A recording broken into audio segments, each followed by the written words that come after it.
Gender എന്ന് പറയുന്ന ഒരു വിഷയം നേരത്തെ സൂചിപ്പിച്ചതുപോലെ തന്നെ ഒരുപാട് കാലങ്ങളായിട്ട് ഈ അടുത്ത കാലത്തെങ്കിലും വലിയ ഡെപ്തിൽ നമ്മൾ ചർച്ച ചെയ്തുകൊണ്ടിരിക്കുന്ന ഒരു വിഷയമാണ്.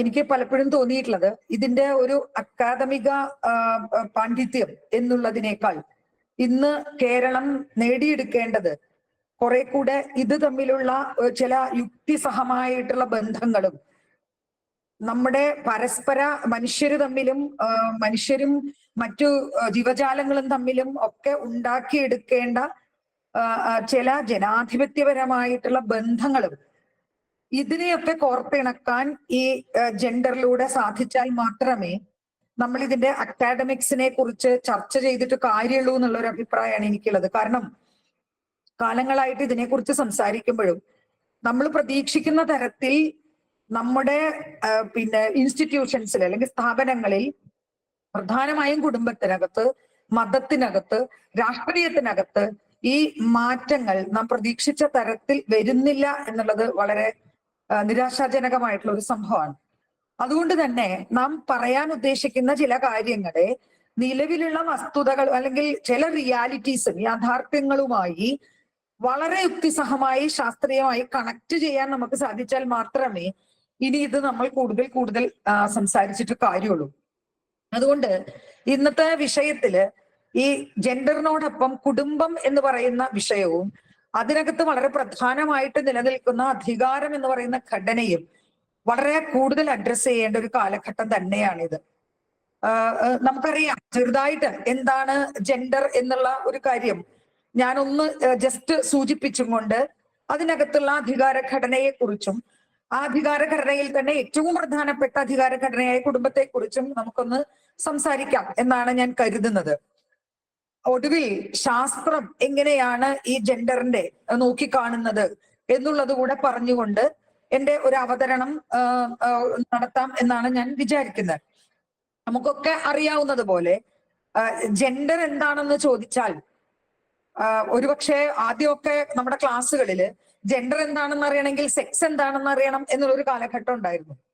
എനിക്ക് തോന്നുന്നു ഈ ഒരു അടുത്ത കാലത്ത് സെക്സ് എന്താണെന്ന് വിശദീകരിക്കേണ്ട ഒരു കാര്യമേ ഇല്ലാതെ തന്നെ നമുക്ക് ജെൻഡറിലേക്ക് കടക്കാവുന്നതാണ്. കാരണം ജെൻഡർ ഐഡന്റിറ്റി തന്നെ വളരെ കൃത്യമായിട്ട് ചർച്ച ചെയ്യപ്പെടുന്ന ഒരു കാലമാണ്.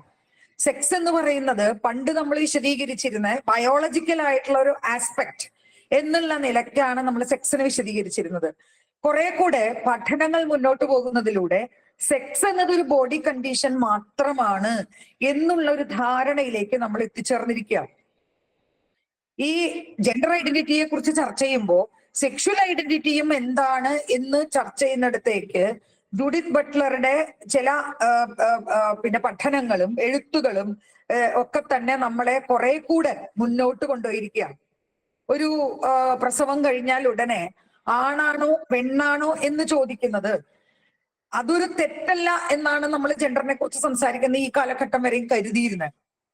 പക്ഷേ അതുപോലും തെറ്റാണെന്നും ഒരാൾ ആണാണോ പെണ്ണാണോ എന്ന് നിശ്ചയിക്കുന്നത് ഈ ബോഡി കണ്ടീഷൻ ആണെങ്കിൽ പോലും അതും ഒരു ഐഡന്റിറ്റി ആണെന്നും ഈ ഐഡന്റിറ്റി പല കാലഘട്ടങ്ങളിൽ വ്യത്യസ്തമായിട്ട് മനുഷ്യർ വഹിച്ചു വരുന്നു എന്നും ഈ കാലഘട്ടത്തിൽ നമ്മൾ മനസ്സിലാക്കുകയാണ്. അതുകൊണ്ട് സെക്സ് എന്താണെന്ന് ചോദിച്ചാൽ ഫീമെയിൽ മെയിൽ അത് ജനിക്കുമ്പോൾ തന്നെ അങ്ങനെയാണ്, അതുകൊണ്ട് അതാണ് സെക്സ്, അങ്ങനെയാണ് നമ്മൾ പറഞ്ഞിരുന്നത്. പക്ഷേ അതിൽ നിന്ന് കുറച്ചുകൂടെ മുന്നോട്ട് പോയി സെക്ഷൽ ഐഡന്റിറ്റി എന്താണ് എന്ന് ചോദിക്കേണ്ട അവസ്ഥയിലേക്ക് അല്ലെങ്കിൽ കുറെ കൂടെ കാലം മുന്നോട്ട് പോയിരിക്കുകയാണ്. കാരണം ഈ ബോഡി കണ്ടീഷൻ വളരെ ബുദ്ധിമുട്ടാണെങ്കിൽ പോലും ഒരാൾ ആഗ്രഹിക്കുന്നെങ്കിൽ മാറ്റാൻ കഴിയും എന്നുള്ളൊരു ഒരു അവസ്ഥയിലാണ് നമ്മൾ ഇന്ന് നിലനിൽക്കുന്നത് എന്നുള്ളതാണ്. അപ്പൊ ഫീമെയിൽ ആയാലും മെയിൽ ആയാലും ഒരു ഇന്റർസെക്സ് വ്യക്തി ആയാലും ഈ മൂന്ന് തരം വ്യക്തികൾക്കും പല സമയത്തും തന്റെ സെക്ഷൽ ഐഡന്റിറ്റി മാറ്റി അതിനെ പുതിയ ഒരു തലത്തിലേക്ക് പ്ലേസ് ചെയ്യാൻ വേണ്ടി പറ്റും എന്നുള്ളതാണ് ആദ്യമായിട്ട് നമ്മൾ മനസ്സിലാക്കേണ്ട ഒരു കാര്യം. അതുകൊണ്ട് സെക്സ് ഒരു യൂണിവേഴ്സൽ ആണെന്നും സെക്സ് ഒരു സ്റ്റാറ്റിക് ആയിട്ടുള്ള ഒരു സംഭവമാണെന്നും അതിലിനി ചോദ്യമില്ല എന്നുള്ള സാധനം നമ്മൾ നിർത്താറായി. അതിലും ഇനി ചോദ്യമുണ്ട് എന്ന് നമ്മൾ മനസ്സിലാക്കേണ്ട ഒരു അവസ്ഥയുണ്ട്. എന്തായാലും ഒരാളുടെ ബോഡി കണ്ടീഷൻ എന്നുള്ളത് ഒരാൾക്ക് ജീവിക്കുന്നതിനോ ഇടപെടുന്നതിനോ ഒരു തൊഴിലെടുക്കുന്നതിനോ ഒരു വിദ്യാഭ്യാസം നടത്തുന്നതിനോ ഒക്കെ തന്നെ ഒരു തടസ്സമാകാത്തിടത്തോളം ഈ സെക്ഷൽ ഐഡന്റിറ്റിയെ കുറിച്ച് നമ്മൾ കാര്യമായിട്ട് പിന്നെ ചർച്ച ചെയ്യേണ്ടതില്ല. അത് അങ്ങനെയാണ്. അത് അതിന്റെ ഒരു സ്വാതന്ത്ര്യം നിലനിൽക്കുന്നു എന്നതിലപ്പുറം ജെൻഡർ എന്താണെന്ന് മനസ്സിലാക്കാൻ നമുക്ക് ശ്രമിക്കാം.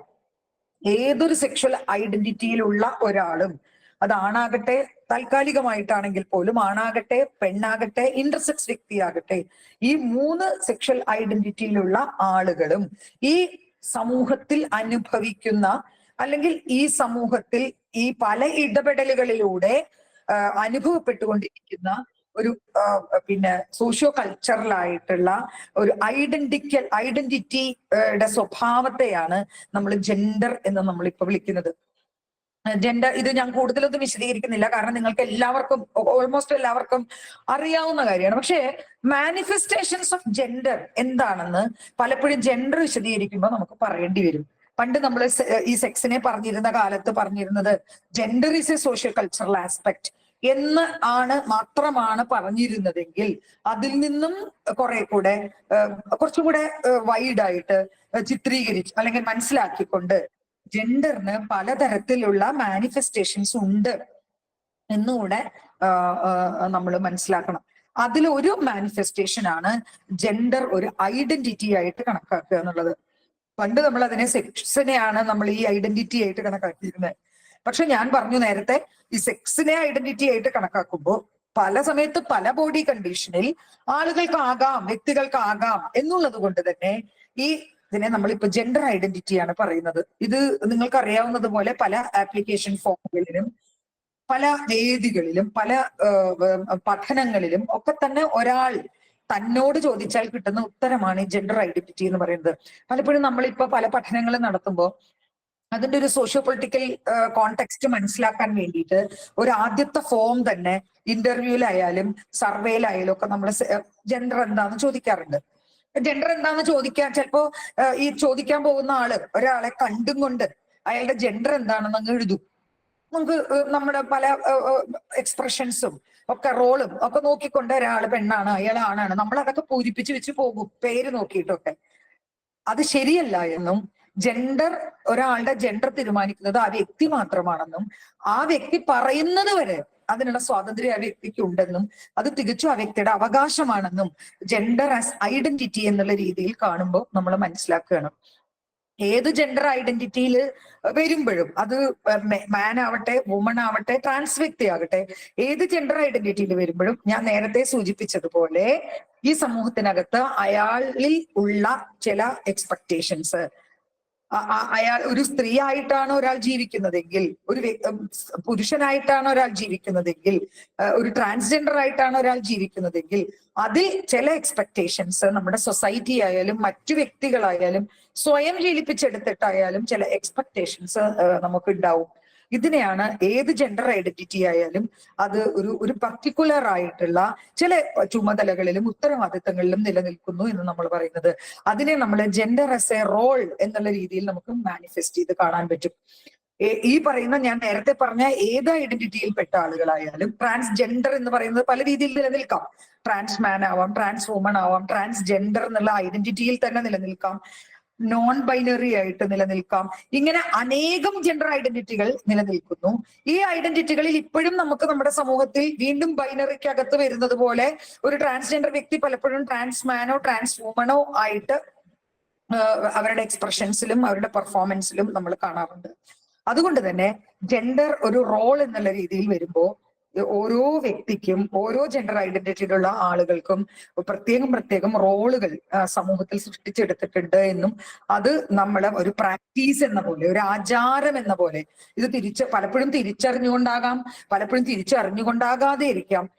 ഇത് നമ്മളിൽ ഇങ്ങനെ അടിച്ചേൽപ്പിക്കപ്പെട്ടുകൊണ്ട് ജെൻഡറിനെ ഒരു റോളായിട്ട് നമ്മൾ കാണാറുണ്ട്. ജെൻഡറിനെ എക്സ്പ്രഷൻ ആയിട്ട് നമ്മൾ മാനിഫെസ്റ്റ് ചെയ്യാറുണ്ട്. ജെൻഡറിനെ എക്സ്പ്രഷൻ ആയിട്ട് മാനിഫെസ്റ്റ് ചെയ്യുന്ന സമയത്ത് ഒരു എക്സാമ്പിൾ ആണ്, പുരുഷന്മാരാണെങ്കിൽ കുറച്ച് എന്താ പറയാ, നിറം കുറഞ്ഞ വസ്ത്രങ്ങൾ ധരിക്കുക, അതല്ലെങ്കിൽ പുരുഷന്മാരാണെങ്കിൽ ഇപ്പൊ സ്റ്റീരിയോ ടൈപ്പ്ഡ് ആണെങ്കിൽ ബ്ലൂ ആണ് പുരുഷന്റെ ഒരു നിറം. സ്ത്രീ ആണെങ്കിൽ കുറച്ച് കളർഫുൾ ആയിട്ടുള്ള ഒരു വസ്ത്രം അവൾക്ക് ധരിക്കാം.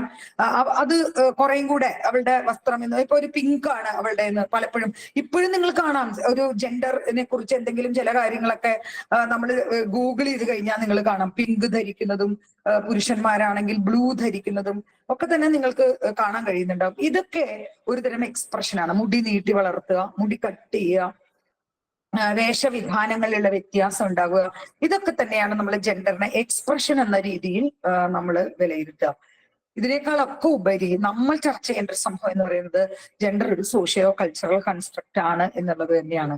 ഈ നാം ജീവിച്ചു വരുന്ന സാമൂഹ്യ സാഹചര്യം, നമ്മുടെ സംസ്കാരം ഒക്കെ തന്നെ പിന്നെ നമ്മളെ ശീലിപ്പിച്ചെടുക്കുന്ന ചില ധാരണകളുണ്ട്, ചില സ്റ്റീരിയോ ടൈപ്പുകളും ഒക്കെ ഉണ്ട്. ഇതെപ്പോഴും ഒരുപോലെ നിലനിൽക്കുന്നില്ല. പല കാലങ്ങളിൽ പല തരത്തിലാണ്.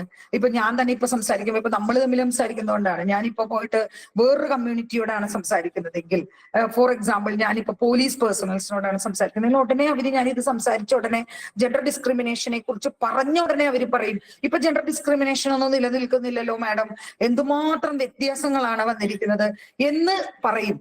കാലങ്ങൾക്കനുസരിച്ച് മാറ്റമുണ്ട്, സംസ്കാരത്തിനനുസരിച്ച് മാറ്റമുണ്ട്, പിന്നെ പല പല മതങ്ങളിൽ മാറ്റമുണ്ട്. ഇതൊക്കെ തന്നെ പല വ്യത്യാസത്തിൽ ഈ പറയുന്ന സോഷ്യോ കൾച്ചറൽ പിന്നെ എക്സ്പ്രഷൻസ്, സ്റ്റീരിയോ ടൈപ്സ് ഒക്കെ തന്നെ മാറി വരുന്നുണ്ട്. പക്ഷെ നമ്മളെ ബാധിക്കുന്ന ഏറ്റവും പ്രധാനപ്പെട്ട പ്രശ്നം ഈ സൊസൈറ്റി ആകട്ടെ, കൾച്ചർ ആകട്ടെ, ഇതൊക്കെ തന്നെ മാറുന്നതാണെന്നും ഒരു ചരിത്രത്തിന്റെ പ്രത്യേക പരിണാമ ഘട്ടത്തിൽ നിലവിൽ വന്ന ഈ സംസ്കാരം അല്ലെങ്കിൽ ഈ സാമൂഹ്യ സ്വഭാവം, സാമൂഹ്യ സ്ഥിതി, ഇതെല്ലാം തന്നെ മാറ്റത്തിന് വിധേയമാണെന്നുമാണ് നമ്മൾ അഡ്രസ് ചെയ്യേണ്ടതും. അതുകൊണ്ട് തന്നെ ഈ മാറ്റത്തിന് ആവശ്യമായിട്ടുള്ള പ്രവർത്തനത്തിന് നമ്മൾ ശ്രമിക്കേണ്ടതുണ്ട് എന്നുള്ളതുമാണ് ഇതിൽ വളരെ പ്രധാനപ്പെട്ട ഒരു മാനിഫെസ്റ്റേഷൻ എന്ന് ഞാൻ പറയും. അതോടൊപ്പം പല തരത്തിലുള്ള ജെൻഡർ ഐഡന്റിറ്റീസ് ഞാൻ നേരത്തെ പറഞ്ഞു. ട്രാൻസ്ജെൻഡർ തന്നെ ട്രാൻസ് മാൻ ഉണ്ട്, ട്രാൻസ് വുമൺ ഉണ്ട്, നോൺ ബൈനറി ഉണ്ട്. ഈ മാൻ തന്നെ പലതരത്തിലുള്ള, നിങ്ങൾക്കൊക്കെ വായനയിലൊക്കെ അറിയാവുന്ന കാര്യമാണ്. സിസ് മാൻ എന്ന് നമ്മൾ പറയും. സിസ് മാൻ എന്ന് പറഞ്ഞാൽ ഒരു ബോഡി കണ്ടീഷനും അയാള് ഒരു സമൂഹത്തിനകത്ത് പെരുമാറുന്ന ഒരു ജെൻഡർ ഐഡന്റിറ്റിയും, അല്ലെങ്കിൽ അയാൾ കാണിക്കുന്ന എക്സ്പ്രഷൻ, അയാൾ കാണിക്കുന്ന റോള്, അയാളുടെ സ്വഭാവങ്ങള്, ഇതൊക്കെ തന്നെ ഒരു പുരുഷത്വത്തോട് പാട്രിയാർക്കിയുടെ ഒരു മാനിഫെസ്റ്റേഷൻ ആയിട്ടുള്ള അല്ലെങ്കിൽ ഒരു ബൈ പ്രൊഡക്റ്റ് ആയിട്ടുള്ള പുരുഷത്വത്തോട് ചേർന്ന് നിൽക്കുന്ന, ജനിക്കുമ്പോഴും ബോഡി കണ്ടീഷനും മെയിൽ എന്ന് പറയുന്ന ഒരു ജനനേന്ദ്രിയവും ക്രോമസോമും ഒക്കെയുള്ള ഒരാള്, അയാളുടെ നേരത്തെ പറയുന്ന എക്സ്പ്രഷൻസും അതിനോടൊപ്പം ഉണ്ടാവുകയാണെങ്കിൽ അവരെയാണ് നമ്മൾ സിസ് മാൻ എന്ന് നമ്മൾ വിളിച്ചുകൊണ്ടിരിക്കുന്നത്. സിസ് മാൻ ആയതുകൊണ്ട് ആ മാൻ എല്ലാ വിധത്തിലുള്ള ഹൈലി മാസ്കുലിൻ ആയിട്ടുള്ള ഒരാളായിക്കൊള്ളണമെന്നൊന്നുമില്ല. അയാൾ ധരിക്കുന്നു എന്റെ ബോഡി കണ്ടീഷനും ഞാൻ ആഗ്രഹിക്കുന്ന എന്റെ ഐഡന്റിറ്റിയും ഒന്നാണ് എന്ന് തോന്നുന്ന മനുഷ്യരെയാണ് നമ്മൾ സിസ് മാൻ എന്ന് പറയുക. എന്നാൽ ഞാൻ കുറേം കൂടെ എന്റെ മാസ്കുലിനിറ്റി വർദ്ധിപ്പിച്ചെടുക്കേണ്ടതുണ്ട്. മാസ്കുലിനിറ്റി എന്ന് പറഞ്ഞാൽ എന്താണോ പ്രതീക്ഷിക്കുന്നത് അത് 100% ശരീരം, മനസ്സ്, അതായത് മസിലുള്ള ശരീരം, സംസാരത്തിൽ കരുത്ത്, അതുപോലെ ഏതെങ്കിലും ഒരു സംഘർഷം ഉണ്ടായാൽ അവിടെ കാണിക്കേണ്ട വീര സ്വഭാവം, തുടങ്ങിയിട്ടുള്ള എല്ലാ തരത്തിലുള്ള മാസ്കുലിൻ, എല്ലാ അധികാര പ്രയോഗം, ഇതെല്ലാം തന്നെ എനിക്ക് ആർജിച്ചെടുക്കേണ്ടതുണ്ട്. അതിനുവേണ്ടി ശ്രമിക്കുന്ന അല്ലെങ്കിൽ അതായി തീരുന്ന ഒരാളെയാണ് നമ്മൾ അൽഫ മാൻ എന്ന് പറയുന്നത്. ഇതിനൊക്കെ അപ്പുറം ഇത് രണ്ടും ഒരു ബോഡി കണ്ടീഷനും ഐഡന്റിറ്റിയും ഒന്നാണെന്നിരിക്കെ തന്നെ എന്റെ പലതരത്തിലുള്ള സ്വഭാവങ്ങളും സംശയമായിട്ട് തോന്നുകയും എനിക്ക് ചിലപ്പോ ഒരു പുരുഷന്റെ സ്വഭാവമാണെന്ന് തോന്നുന്നു, എന്നാൽ അത് വെച്ച് മാച്ച് ആകുന്നു. പക്ഷെ ചില സമയത്ത് ഞാനൊരു ക്യൂർ വ്യക്തിയാണെന്ന് എനിക്ക് തോന്നുന്നു. എന്റെ സെക്ഷുവാലിറ്റി ആയാലും സെക്ഷൽ പിന്നെ ഓറിയന്റേഷൻ ആയാലും ഒക്കെ തന്നെ കുറെ കൂടെ ക്യൂർ സ്വഭാവത്തോടു കൂടിയുള്ളതാകുന്നു. കൃത്യമായിട്ട് ഞാൻ പുരുഷനാണെന്ന് എനിക്ക് എന്റെ വിചാരങ്ങളിൽ ഉണ്ടെങ്കിൽ പോലും എന്റെ എക്സ്പ്രഷനിൽ അത് വരുന്നില്ല, എന്റെ ഇൻട്രസ്റ്റുകൾ, അങ്ങനെയുള്ളവരെയാണ് നമ്മൾ ക്യൂർ മാൻ എന്ന് വിളിക്കാം. എനിക്ക് തോന്നുന്നു നമ്മളിൽ ഭൂരിഭാഗം പേരും ഒരു ക്യൂർ മാൻ ആകാനുള്ള ഒരു സാധ്യതയാണ് ഇവിടെയുള്ള ഭൂരിഭാഗം പുരുഷന്മാരിലും ഉള്ളത് എന്നുള്ളതാണ്. അത് നമ്മൾ തിരിച്ചറിഞ്ഞിട്ടുണ്ടോ എന്നുള്ളത് എനിക്കറിയില്ല. ഇനി ഒരു സ്ത്രീ എന്നുള്ള വുമൺ എന്ന് പറയുന്ന ഒരു ജെൻഡർ ഐഡന്റിറ്റിയെ നമ്മൾ പറയുമ്പോൾ തന്നെ അതിലും ഇതുപോലെ തന്നെ ഒരു സിസ് വുമണും ആൽഫ വുമണും ക്യൂർ വിമണും എക്സിസ്റ്റ് ചെയ്യുന്നുണ്ട് എന്നുള്ളതാണ്. സിസ് വുമൺ എന്ന് പറഞ്ഞാൽ ബോഡി കണ്ടീഷനും എന്റെ എക്സ്പ്രഷനും ഫെമിനിറ്റിയോട് ചേർന്ന എക്സ്പ്രഷൻ ഉള്ളവരെ സിസ് വുമൺ എന്നും, എന്നാൽ അങ്ങേയറ്റത്തെ കുലസ്ത്രീയാവാനും അങ്ങേയറ്റത്തെ ഫെമിനൈൻ ഐഡന്റിറ്റിയിലേക്ക് വരാനും ഒക്കെ ശ്രമിച്ചുകൊണ്ടിരിക്കുന്ന ആളുകളെ നമ്മൾ ആൽഫ വുമൺ എന്നും, എന്നാൽ ഇത് ഇങ്ങനെയൊക്കെയാണെന്ന് എനിക്ക് തോന്നുന്നുണ്ടെങ്കിലും പല സമയത്തും എന്റെ താല്പര്യങ്ങൾ ഒരു ക്യൂർ സ്വഭാവമാണ് എന്ന് തിരിച്ചറിഞ്ഞ ആളുകളെ ക്യൂർ വിമൺ എന്നും നമുക്ക് പറയാറുണ്ട്. ഇതാണ് പലതരത്തിലുള്ള ജെൻഡർ ഐഡന്റിറ്റീസ്. ഇതിപ്പോ ഞാൻ ഇങ്ങനെയൊക്കെ പിടിച്ചു കെട്ടി ഇപ്പൊ പറയുന്നേ ഉള്ളൂ. ഇതിൽ നിന്ന് വീണ്ടും വീണ്ടും വീണ്ടും കാലം ചെല്ലുന്തോറും, പഠനങ്ങൾ ചെല്ലുന്തോറും വീണ്ടും വീണ്ടും ഇതിലേക്ക് ഇങ്ങനെ പലതരത്തിലുള്ള ജെൻഡർ ഐഡന്റിറ്റീസ് ആഡ് ചെയ്ത് വരുന്നുണ്ട്.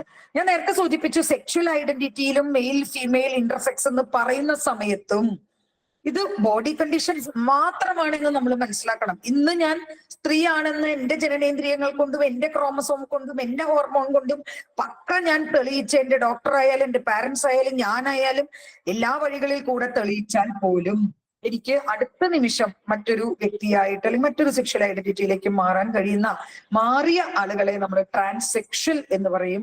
ട്രാൻസെക്ഷൽ എന്നുള്ളത് മെയിൽ ടു ഫീമെയിൽ ആവാം, ഫീമെയിൽ ടു മെയിൽ ആകാം, ഇനി ഇന്റർസെക്സ് എന്ന് പറയുന്ന വ്യക്തിയാകാം. ഇത് പല സമയത്തും സ്ത്രീയുടെയും പല സമയത്തും പുരുഷന്റെയും ബോഡി കണ്ടീഷൻ, പല സമയത്ത് എന്നല്ല ഒരേ സമയം തന്നെ 2-3 ബോഡി കണ്ടീഷനുകളിലേക്കൊക്കെ നിലനിൽക്കാൻ പറ്റുന്ന, അത് ജനനേന്ദ്രിയമാകാം, നമ്മുടെ ഹോർമോണുകളാകാം, ക്രോമസോമുകളാകാം, ഒക്കെ ഉള്ള രീതിയിൽ ബോഡി കണ്ടീഷൻ നിലനിൽക്കുന്ന ആളുകളെ നമ്മൾ ഇന്റർസെക്സ് എന്ന് പറയും. ഇനി നമ്മൾ പറയുന്ന ഷീമെയിൽ എന്ന് പറയുന്ന ഒരു ബോഡി കണ്ടീഷൻ ഉണ്ട്, ഷീ ഫീമെയിൽ എന്ന് പറയുന്ന ഒരു ബോഡി കണ്ടീഷൻ ഉണ്ട്. ഇതൊക്കെ ഇതിനിടയിലുള്ള, നമ്മളൊരു സ്കെയിൽ ഇങ്ങനെ വരച്ചു കഴിഞ്ഞാൽ ഒരറ്റത്ത് ഫെമിനിറ്റിയെയും അങ്ങേയറ്റത്ത് മാസ്കുലിനിറ്റിയെയും നിലനിർത്തി കഴിഞ്ഞാൽ ഇതിനിടയിലുള്ള ആളുകളെ ആയിട്ടുള്ള ഒരുപാട് സെക്ഷൽ ഐഡന്റിറ്റീസും ഒരുപാട് ജെൻഡർ ഐഡന്റിറ്റീസും ഉള്ള ആളുകളുണ്ട്. സെക്സും ജെൻഡറും പറയുന്നതോടൊപ്പം പലപ്പോഴും എനിക്ക് സെക്ഷുവാലിറ്റി എന്താണെന്ന് കൂടെ ഒരു 2 മിനിറ്റ് എടുത്ത് എനിക്ക് സംസാരിക്കണം. കാരണം പല സ്ഥലത്തും നമ്മൾ തെറ്റായിട്ട് സെക്സിനെ സെക്ഷുവാലിറ്റി ആയിട്ട് പലരും സംസാരിക്കുന്നത് നമ്മൾ കണ്ടിട്ടുണ്ട്. അതുകൊണ്ടാണ് ഞാൻ പറഞ്ഞത് സെക്സ് എന്ന് പറയുന്ന വാക്കിന് പകരം നമ്മൾ സെക്ഷൽ ഐഡന്റിറ്റി എന്നുള്ള വാക്കാണ് ഇനി ഉപയോഗിക്കേണ്ടത്. സെക്ഷുവാലിറ്റി എന്ന വാക്കിനോടൊപ്പം നാം സൂചിപ്പിക്കേണ്ടത് സെക്ഷൽ ഓറിയന്റേഷനും ആണ്. സെക്ഷൽ ഓറിയന്റേഷൻ ഒരു താല്പര്യമാണ്, പ്രണയമാണ്, ഇൻട്രസ്റ്റ് ആണ്. അതില് സെക്ഷൽ പ്രാക്ടീസ് ഉണ്ടായിക്കൊള്ളണമെന്നില്ല. സെക്ഷൽ പ്രാക്ടീസ് ഉണ്ടെങ്കിൽ അത് നമ്മൾ അതിനെ സെക്ഷുവാലിറ്റി എന്ന് തന്നെ നമ്മൾ വിളിക്കും. അങ്ങനെ സെക്ഷൽ പ്രാക്ടീസുകൾ പലതരത്തിലുണ്ട്, ഇൻട്രസ്റ്റുകൾ, സെക്ഷൽ ഓറിയന്റേഷൻ പലതരത്തിലുണ്ട്.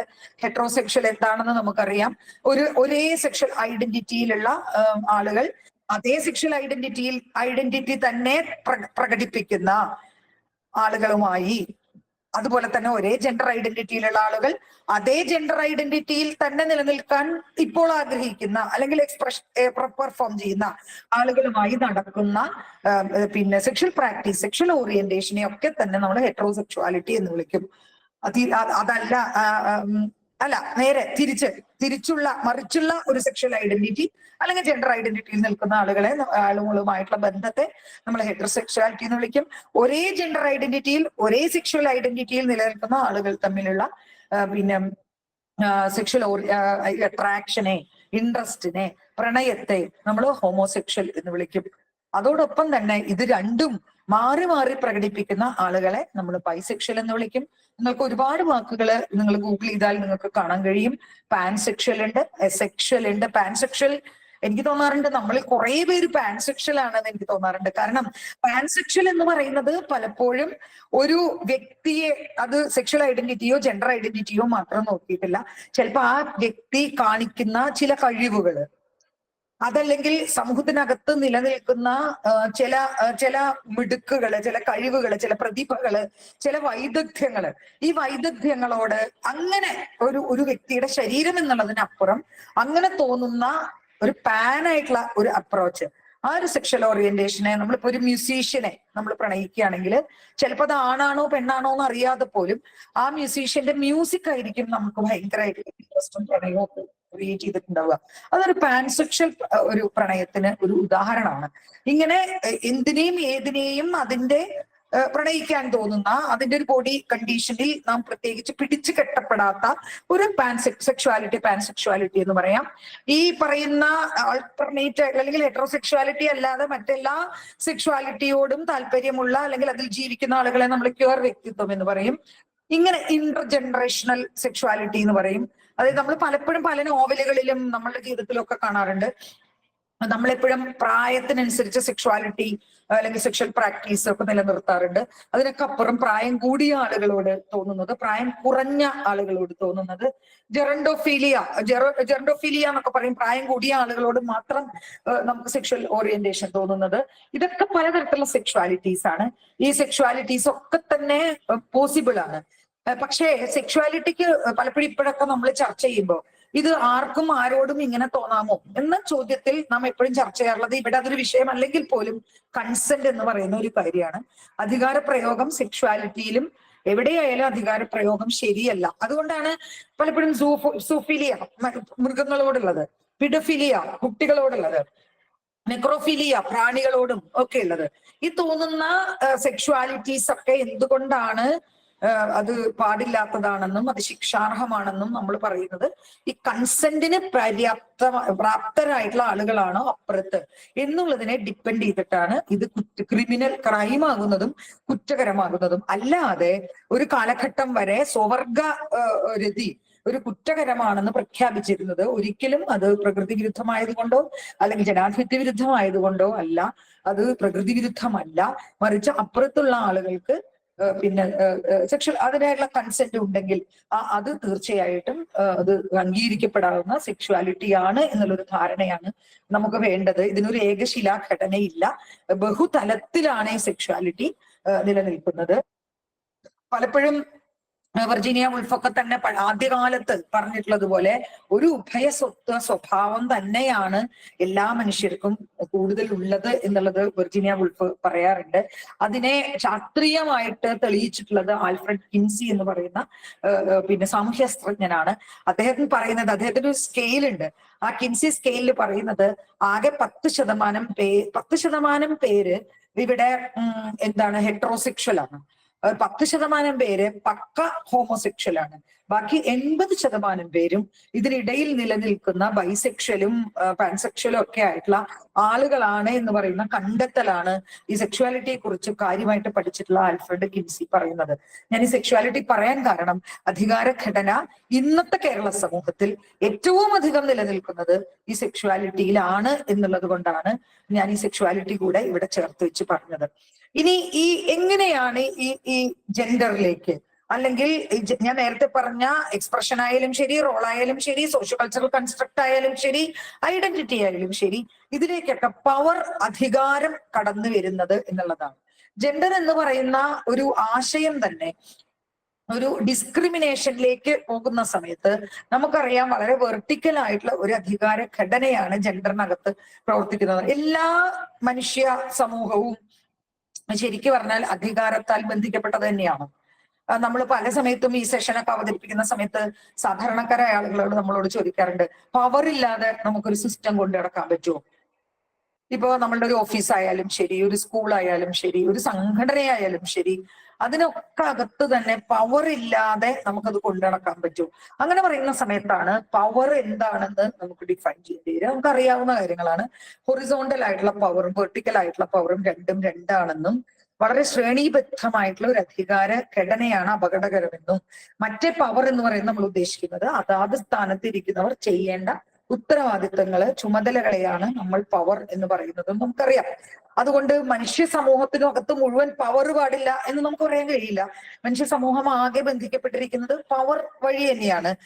പക്ഷേ ഈ ഹൈറാർക്കി, പവറിനകത്ത് നിൽക്കുന്ന ഹൈറാർക്കിയാണ് പലപ്പോഴും ജാതിക്കകത്തായാലും മതത്തിനകത്തായാലും ലിംഗത്തിനകത്തായാലും അതുപോലെ തന്നെ സെക്ഷുവാലിറ്റിക്കകത്തായാലും അതുപോലെ പലതരത്തിലുള്ള ക്ലാസുകൾക്ക് സമ്പത്തിന്റെ അകത്തായാലും ഒക്കെ തന്നെ ഈ വെർട്ടിക്കൽ ആയിട്ടുള്ള അധികാര ഘടനയെ വളരെ എന്താ പറയാ ഹൈറാർക്കിക്കൽ ആയിട്ടുള്ള ശ്രേണിബദ്ധമായിട്ടുള്ള ഒരു അധികാര ഘടനയെയാണ് ഇത്.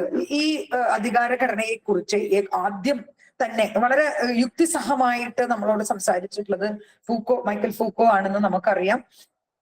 ഫൂക്കോ അധികാര ഘടനയ്ക്കകത്ത് എന്താണ് പവർ വിത്തിൻ എന്നുള്ളതും എന്താണ് പവർ ഓവർ എന്നുള്ളതും പവർ ടു എന്നുള്ളതും ഒക്കെ തന്നെ വളരെ കൃത്യമായിട്ട് വിശദീകരിച്ചിട്ടുണ്ട്. അത് മറ്റൊരു സംസാര വിഷയമാണ്.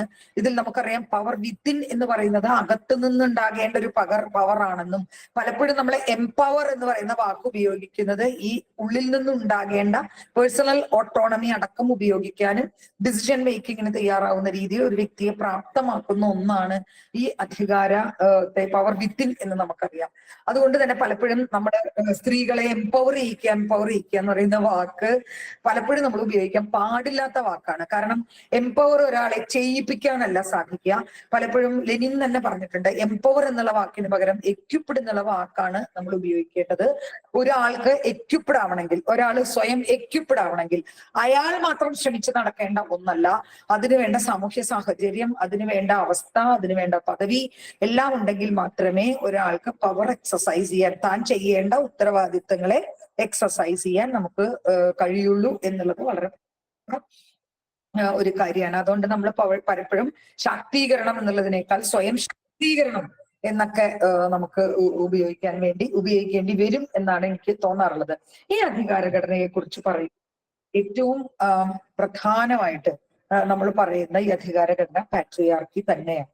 അതുകൊണ്ടാണ് നമ്മുടെ ഈ സംസാരത്തിനകത്ത് ജെൻഡർ എന്ന് പറയുന്ന ഈ സംസാരത്തിനകത്ത് ഏറ്റവും പ്രധാനമായിട്ട് നമ്മൾ പരിശോധിക്കേണ്ടത് പിന്നെ നമ്മൾ ഈ പുരുഷ മേധാവിത്വം എന്ന് പറയുന്ന പിതൃമേധാവിത്വം എന്നൊക്കെ അൺകോയ്മ എന്നൊക്കെ പറയുന്ന പലതരത്തിൽ നമ്മൾ പറയുന്ന ഈ വാക്കിനെ കുറിച്ച് നമ്മൾ ധാരാളം പഠിക്കുകയും കാലികമായിട്ട് പിന്നെ ഈ പാട്രിയാർക്കി എങ്ങനെ വർക്ക് ചെയ്യുന്നു എന്ന് പല സമയത്തും നമ്മൾ പരിശോധിക്കുകയും ചെയ്യേണ്ടതുണ്ട്. വളരെ ആന്ത്രോപോളജിക്കൽ ആയിട്ടുള്ള അല്ലെങ്കിൽ ഒക്കെയുള്ള ഒരു വാക്കാണ് ഈ പാട്രിയാർക്കി എന്ന് നമുക്ക് അറിയാം. പിന്നെ ഈ വാക്കിന്റെ അർത്ഥം, ഈ വാക്ക് ഉത്ഭവിക്കുന്നത് ലൈറോസ് എന്ന് പറയുന്ന വാക്കിൽ നിന്നാണ്. ഈ വാക്കിന്റെ അർത്ഥം തന്നെ പിന്നെ അധീശത്വ വ്യവസ്ഥ അഥവാ അധീശത്വ വ്യവഹാരം എന്നാണ്.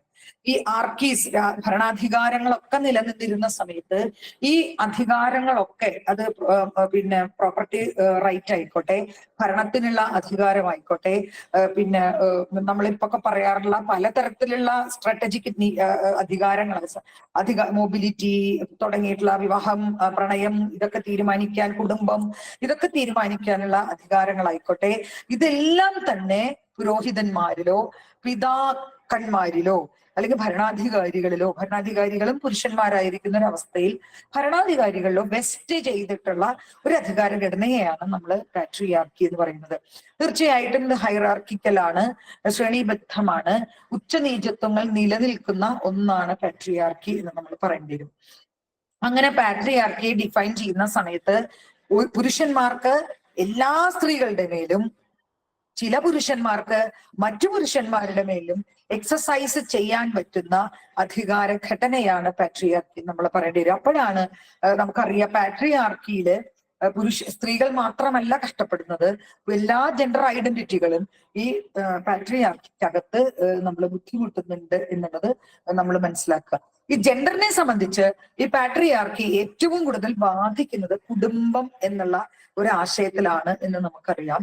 അതുകൊണ്ട് കുടുംബഘടനയ്ക്കകത്ത് നിന്നുകൊണ്ടാണ് നമ്മൾ എപ്പോഴും പാട്രിയാർക്കിയെ ആദ്യ കാലഘട്ടങ്ങളിൽ ചർച്ച ചെയ്തിട്ടുള്ളത്.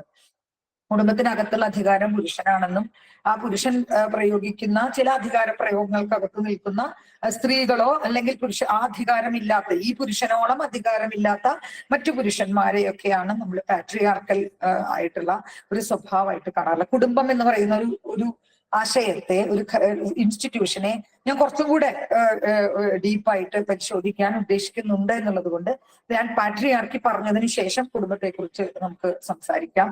ഇതിലുള്ള ഏറ്റവും വലിയ ബുദ്ധിമുട്ട് എന്താ വെച്ചാൽ നമുക്ക് അങ്ങോട്ടും ഇങ്ങോട്ടും കാണാൻ പറ്റുന്നില്ല എന്നുള്ളൊരു ബുദ്ധിമുട്ടുണ്ട്. ഞാനിങ്ങനെ ഒരു റേഡിയോ പറയുന്നത് പോലെ പറയുന്നൊരു അവസ്ഥയൊക്കെ ഉണ്ട്. എന്തായാലും വേറെ വഴിയില്ല. എന്തായാലും പാട്രിയാർക്കിയില് എന്താണ് ഉള്ളത് വളരെ ചുരുക്കി കാണേണ്ട ഒരു സംഭവമല്ല പാട്രിയാർക്കി എന്ന്. പാട്രിയാർക്കിയെ സംബന്ധിച്ച് ആദ്യകാലങ്ങളിൽ തൊഴിൽ ഘടനയായിട്ട് ബന്ധപ്പെടുത്തി മാത്രമാണ് നമ്മൾ പലപ്പോഴും പാട്രിയാർക്കിയെ പറയാറുള്ളത്. ഈവൻ എംഗിൾസ് പറയുമ്പോൾ പോലും ഒരു പിന്നെ തൊഴിൽ ഘടനയ്ക്കകത്ത്, ഉൽപാദന ബന്ധത്തിനകത്ത് ഒരു തൊഴിലാളി മുതലാളിയുടെ അധികാരത്തിന് കീഴിൽ നിൽക്കുന്നത് അതുപോലെ തുലനം ചെയ്തുകൊണ്ട് ഒരു പിന്നെ വീടിനകത്ത് പുരുഷന്റെ താഴെ സ്ത്രീ നിൽക്കുന്നു എന്ന രീതിയിലാണ് നാം സാധാരണ ഒരു ലേബർ ഘടനയ്ക്കകത്ത് എങ്ങനെയാണ് ഒരു തൊഴിലിനെ ചൂഷണം ചെയ്യുന്നത്, വീട്ടുവേലയെ ചൂഷണം ചെയ്യുന്നത്, മറ്റു തൊഴിൽ സ്ഥലങ്ങളിലെ തൊഴിലുകൾക്കകത്ത് വരുന്ന ചൂഷണം, അതിൽ ലാഭമുണ്ടാക്കുന്നത്, വീടിനകത്ത് സ്ത്രീയെ ചൂഷണം ചെയ്തുകൊണ്ട് ലാഭമുണ്ടാക്കുന്നത് തുടങ്ങിയ ഒരു ലേബർ തൊഴിലുമായിട്ട് ബന്ധപ്പെട്ടാണ് നമ്മൾ പാട്രിയാർക്കിയെ നമ്മൾ പലപ്പോഴും പിന്നെ സൂചിപ്പിക്കാറുള്ളത്. തീർച്ചയായിട്ടും അത് ശരിയാണ് താനും. പാട്രിയാർക്കിയുടെ ഒരു രൂപം എന്ന് പറയുന്നത് തൊഴിലുമായിട്ട് ബന്ധപ്പെടുത്തിയ ഒന്ന് തന്നെയാണ്. മറ്റൊന്ന്, പാട്രിയാർക്കിക്കകത്ത് കൃത്യമായിട്ടുള്ള ഒപ്രഷൻ നിലനിൽക്കുന്നുണ്ട് എന്നുള്ളതാണ്. ആരുടെ കയ്യിലാണോ അധികാരം, ആ അധികാരം എല്ലാവരുടെ മേലും പിന്നെ അനുഭവിപ്പിക്കത്തക്ക വിധത്തിൽ, ഇപ്പൊ ഒരു കാരണവരാണ് ഒരു കൂട്ടുകുടുംബത്തിനകത്ത് അധികാരമെങ്കിൽ, അല്ലെങ്കിൽ ഒരു അച്ഛനാണ് അധികാരമെങ്കിൽ, ആ അച്ഛൻ അമ്മയെ മാത്രമല്ല, വേറൊരു ജെൻഡർ ഐഡന്റിറ്റി ഉള്ള ആളെ മാത്രമല്ല ബാധിക്കുന്നത്, അതിന് താഴെയുള്ള കുട്ടികള്, പിന്നെ അവിടെയുള്ള അധികാരം കുറഞ്ഞ അല്ലെങ്കിൽ പിന്നെ ഒരു ഫിസിക്കലി പിന്നെ അല്ലെങ്കിൽ മെന്റലി മുഴുവനായിട്ടുള്ള ശേഷിയില്ലാത്ത ആളുകള്, അവിടെ വരുന്ന ഡൊമസ്റ്റിക് വർക്കേഴ്സ്, അവിടെ വരുന്ന പിന്നെ പൊതു പിന്നെ സഹായത്തിനായിട്ട് വരുന്നവര് ഒക്കെ എല്ലാവരും ഇയാളുടെ അധികാരത്തിന്റെ പുറത്താണ്. ഇപ്പൊ ഒരാള് ഭിക്ഷ യാചിച്ചു വരികയാണെങ്കിൽ അയാൾക്ക് എത്ര രൂപ കൊടുക്കണം എന്ന് വരെ തീരുമാനിക്കുന്നത് അവിടുത്തെ ഈ കാരണവരായിരിക്കും, അല്ലെങ്കിൽ അധികാരം ഏറ്റവും കൂടുതൽ ഉപയോഗിക്കുന്ന ഒരാളായിരിക്കും. അപ്പൊ എല്ലാ ആളുകളെയും ഒപ്രസ് ചെയ്യുന്ന ഒന്നാണ്.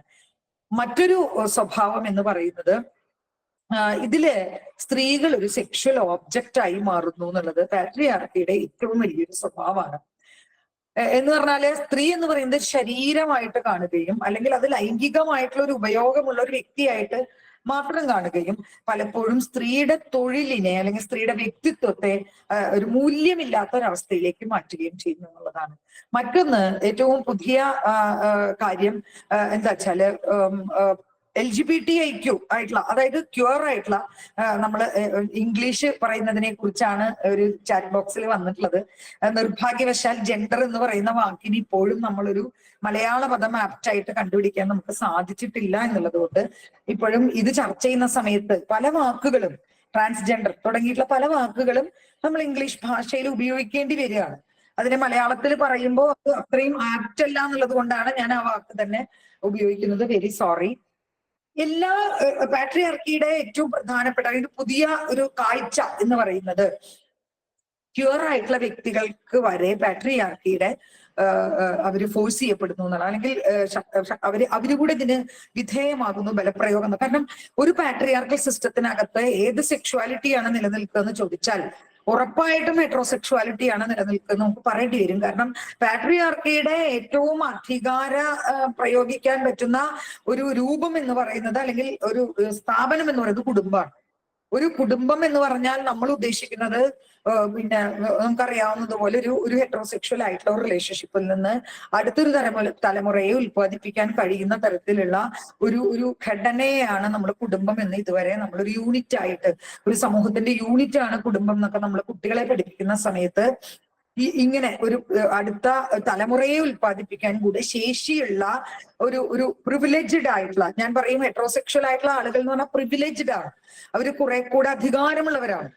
കാരണം അവർക്ക് കുറച്ചുകൂടെ അംഗീകാരമുണ്ട് എന്നുള്ളതാണ്. അതുകൊണ്ട് തന്നെ ആ ഒരു ഇതിന് മുന്നിൽ, ആ അധികാരത്തിന് മുന്നിൽ തങ്ങളുടെ ഹോമോസെക്ഷുവാലിറ്റിയെ കുറിച്ചോ ബൈസെക്ഷുവാലിറ്റിയെ കുറിച്ചോ പാൻസെക്ഷുവാലിറ്റിയെ കുറിച്ചോ ക്യൂർ വ്യക്തിത്വത്തെ കുറിച്ചോ എക്സ്പ്രസ് ചെയ്യാൻ പലപ്പോഴും ഈ പിന്നെ ക്യൂർ വ്യക്തികൾക്ക് സാധിക്കില്ല എന്നുള്ളതുകൊണ്ട് തന്നെ പാട്രിയാർക്കി ആഗ്രഹിക്കുന്നത് ഹെട്രോസെക്ഷൽ ആയിട്ടുള്ള ആളുകളെയാണ്. എന്തിനു പറയുന്നു? പ്രണയ നിയമങ്ങൾ അടക്കം കർക്കശമാക്കുന്ന ഒരു സ്ഥാപനമാണ് പാട്രിയാർക്കി എന്ന് നമ്മൾ പറയേണ്ടി വരും. അപ്പോഴാണ് ഇന്നത്തെ കാലഘട്ടത്തിലേക്ക് എങ്ങനെ ഇന്നത്തെ പാട്രിയാർക്കി കടന്നു വരുന്നു എന്നുള്ളത് നമുക്ക് മനസ്സിലാക്കാൻ പറ്റുക. ഇന്നും നമ്മളുടെ മക്കളെ വിവാഹം ചെയ്യുന്നത് നമ്മളുടെ ഒരു ഉത്തരവാദിത്തമാണെന്നും അവർ അനുരാഗം, അവർക്ക് പ്രണയം തോന്നേണ്ടത്, അവർക്ക് ഇഷ്ടം തോന്നേണ്ടത് ഇന്ന രീതിയിലുള്ള ആളുകളെയാണെന്നും നമ്മൾ ധരിക്കുന്നുണ്ട് എന്നുള്ളത് ഉറപ്പാണ്. അത് ആത്മപരിശോധന നടത്തേണ്ടതാണ് എല്ലാവരും. പലപ്പോഴും നമ്മളെപ്പോലെ കാര്യങ്ങൾ ചർച്ച ചെയ്യുന്ന പലരും തന്നെ ഒരു ഓഫീസുകളിലൊക്കെ ഞാൻ പറയണത് കേട്ടിട്ടുണ്ട്. പിന്നെ ഇയാളുടെ മകള് കല്യാണം കഴിച്ചു, കുഴപ്പം എന്താ വെച്ചാലേ അയാൾ ഒരു പ്ലംബറാണേ എന്ന് പറയുന്നിടത്ത് അവിടെ ഒരു വർഗവ്യത്യാസം നമ്മൾ കാണിക്കുന്നു എന്നുള്ളതാണ്. ചിലപ്പോൾ നമ്മൾ ജാതി വ്യത്യാസത്തിനെ നമ്മളുടെ ബുദ്ധിപരത കൊണ്ടും ഒക്കെ ചിലപ്പോ നമ്മൾ മാറ്റുന്നുണ്ടാവാം, അതല്ലെങ്കിൽ പലതരത്തില്. പക്ഷെ തൊഴില് അല്ലെങ്കിൽ അയാളുടെ അഭിജാത്യം അതൊക്കെ ഇപ്പോഴും ഈ ഉടമ്പടിക്കകത്ത്, ഈ കരാറിന്റെ അകത്ത് ഇപ്പോഴും നമ്മളുടെ മനസ്സിനകത്തുണ്ട്. ഒപ്പം ചേർന്ന് പോകാൻ പറ്റുന്നവരാണോ എന്ന് തോന്നുന്ന ഒരു ഇത് എന്താ പറയാ, ഒരു തെരഞ്ഞെടുപ്പ് കുട്ടികൾക്ക് കൊടുക്കാതെ പകരം നമ്മൾ തന്നെ എടുക്കുന്നതൊക്കെ ഈ പറയുന്ന പ്രണയ നിയമങ്ങൾ കർക്കശമാക്കുന്നതിന്റെ പാട്രിയാർക്കൽ സ്വഭാവമാണ്.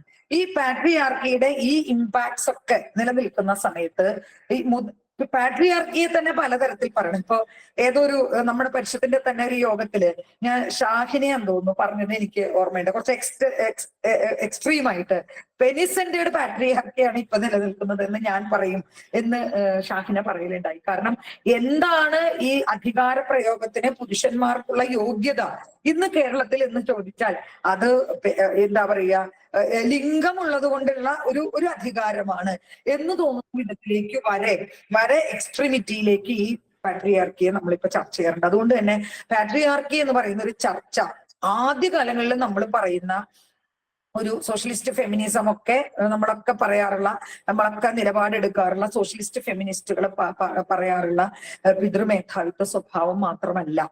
പലപ്പോഴും അധികാര ഘടനയെ കുറിച്ച് ചർച്ച ചെയ്യുമ്പോൾ മൂലധനം ചെലുത്തുന്ന ആധിപത്യത്തെ കുറിച്ചാണ് നമ്മളെപ്പോഴും ആദ്യകാലങ്ങളിൽ ഈ മുതലാളിത്ത പാട്രിയാർക്കിയെ കുറിച്ച്, മുതലാളിത്ത പിതൃമേധാവിത്വത്തെ കുറിച്ച് നമ്മൾ പറയാറുള്ളത്. പക്ഷെ ഈ ആധുനിക കാലഘട്ടത്തില് ജൂലിയറ്റ് മിഷലൊക്കെ അടക്കം പാട്രിയാർക്കിയെ ഘടകങ്ങളെ ഈ മൂലധനത്തിന്റെ അടിസ്ഥാനത്തിൽ മാത്രം, തീർച്ചയായിട്ടും ഉൽപാദന ബന്ധങ്ങളുടെ അടിസ്ഥാനത്തിൽ തന്നെയാണ് മേജറായിട്ട് നമ്മൾ പിന്നെ ഈ പിതൃമേധാവിത്വത്തെ ഉപയോഗിക്കാറുള്ളത്.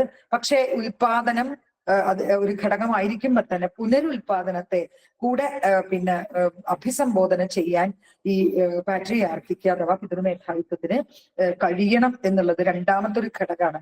പലപ്പോഴും ഈ റീപ്രൊഡക്റ്റീവ് പിന്നെ ഇതിന്റെ കാര്യത്തിലോ തീരുമാനത്തിന്റെ കാര്യത്തിലോ അല്ലെങ്കിൽ ഇതിലൊന്നും തന്നെ പാട്രിയാർക്കിയുടെ സ്വഭാവം നമ്മൾ പലപ്പോഴും ചർച്ച ചെയ്യാറില്ല എന്നുള്ളത്. മറ്റൊന്ന് തീർച്ചയായിട്ടും ലൈംഗികതയാണ്.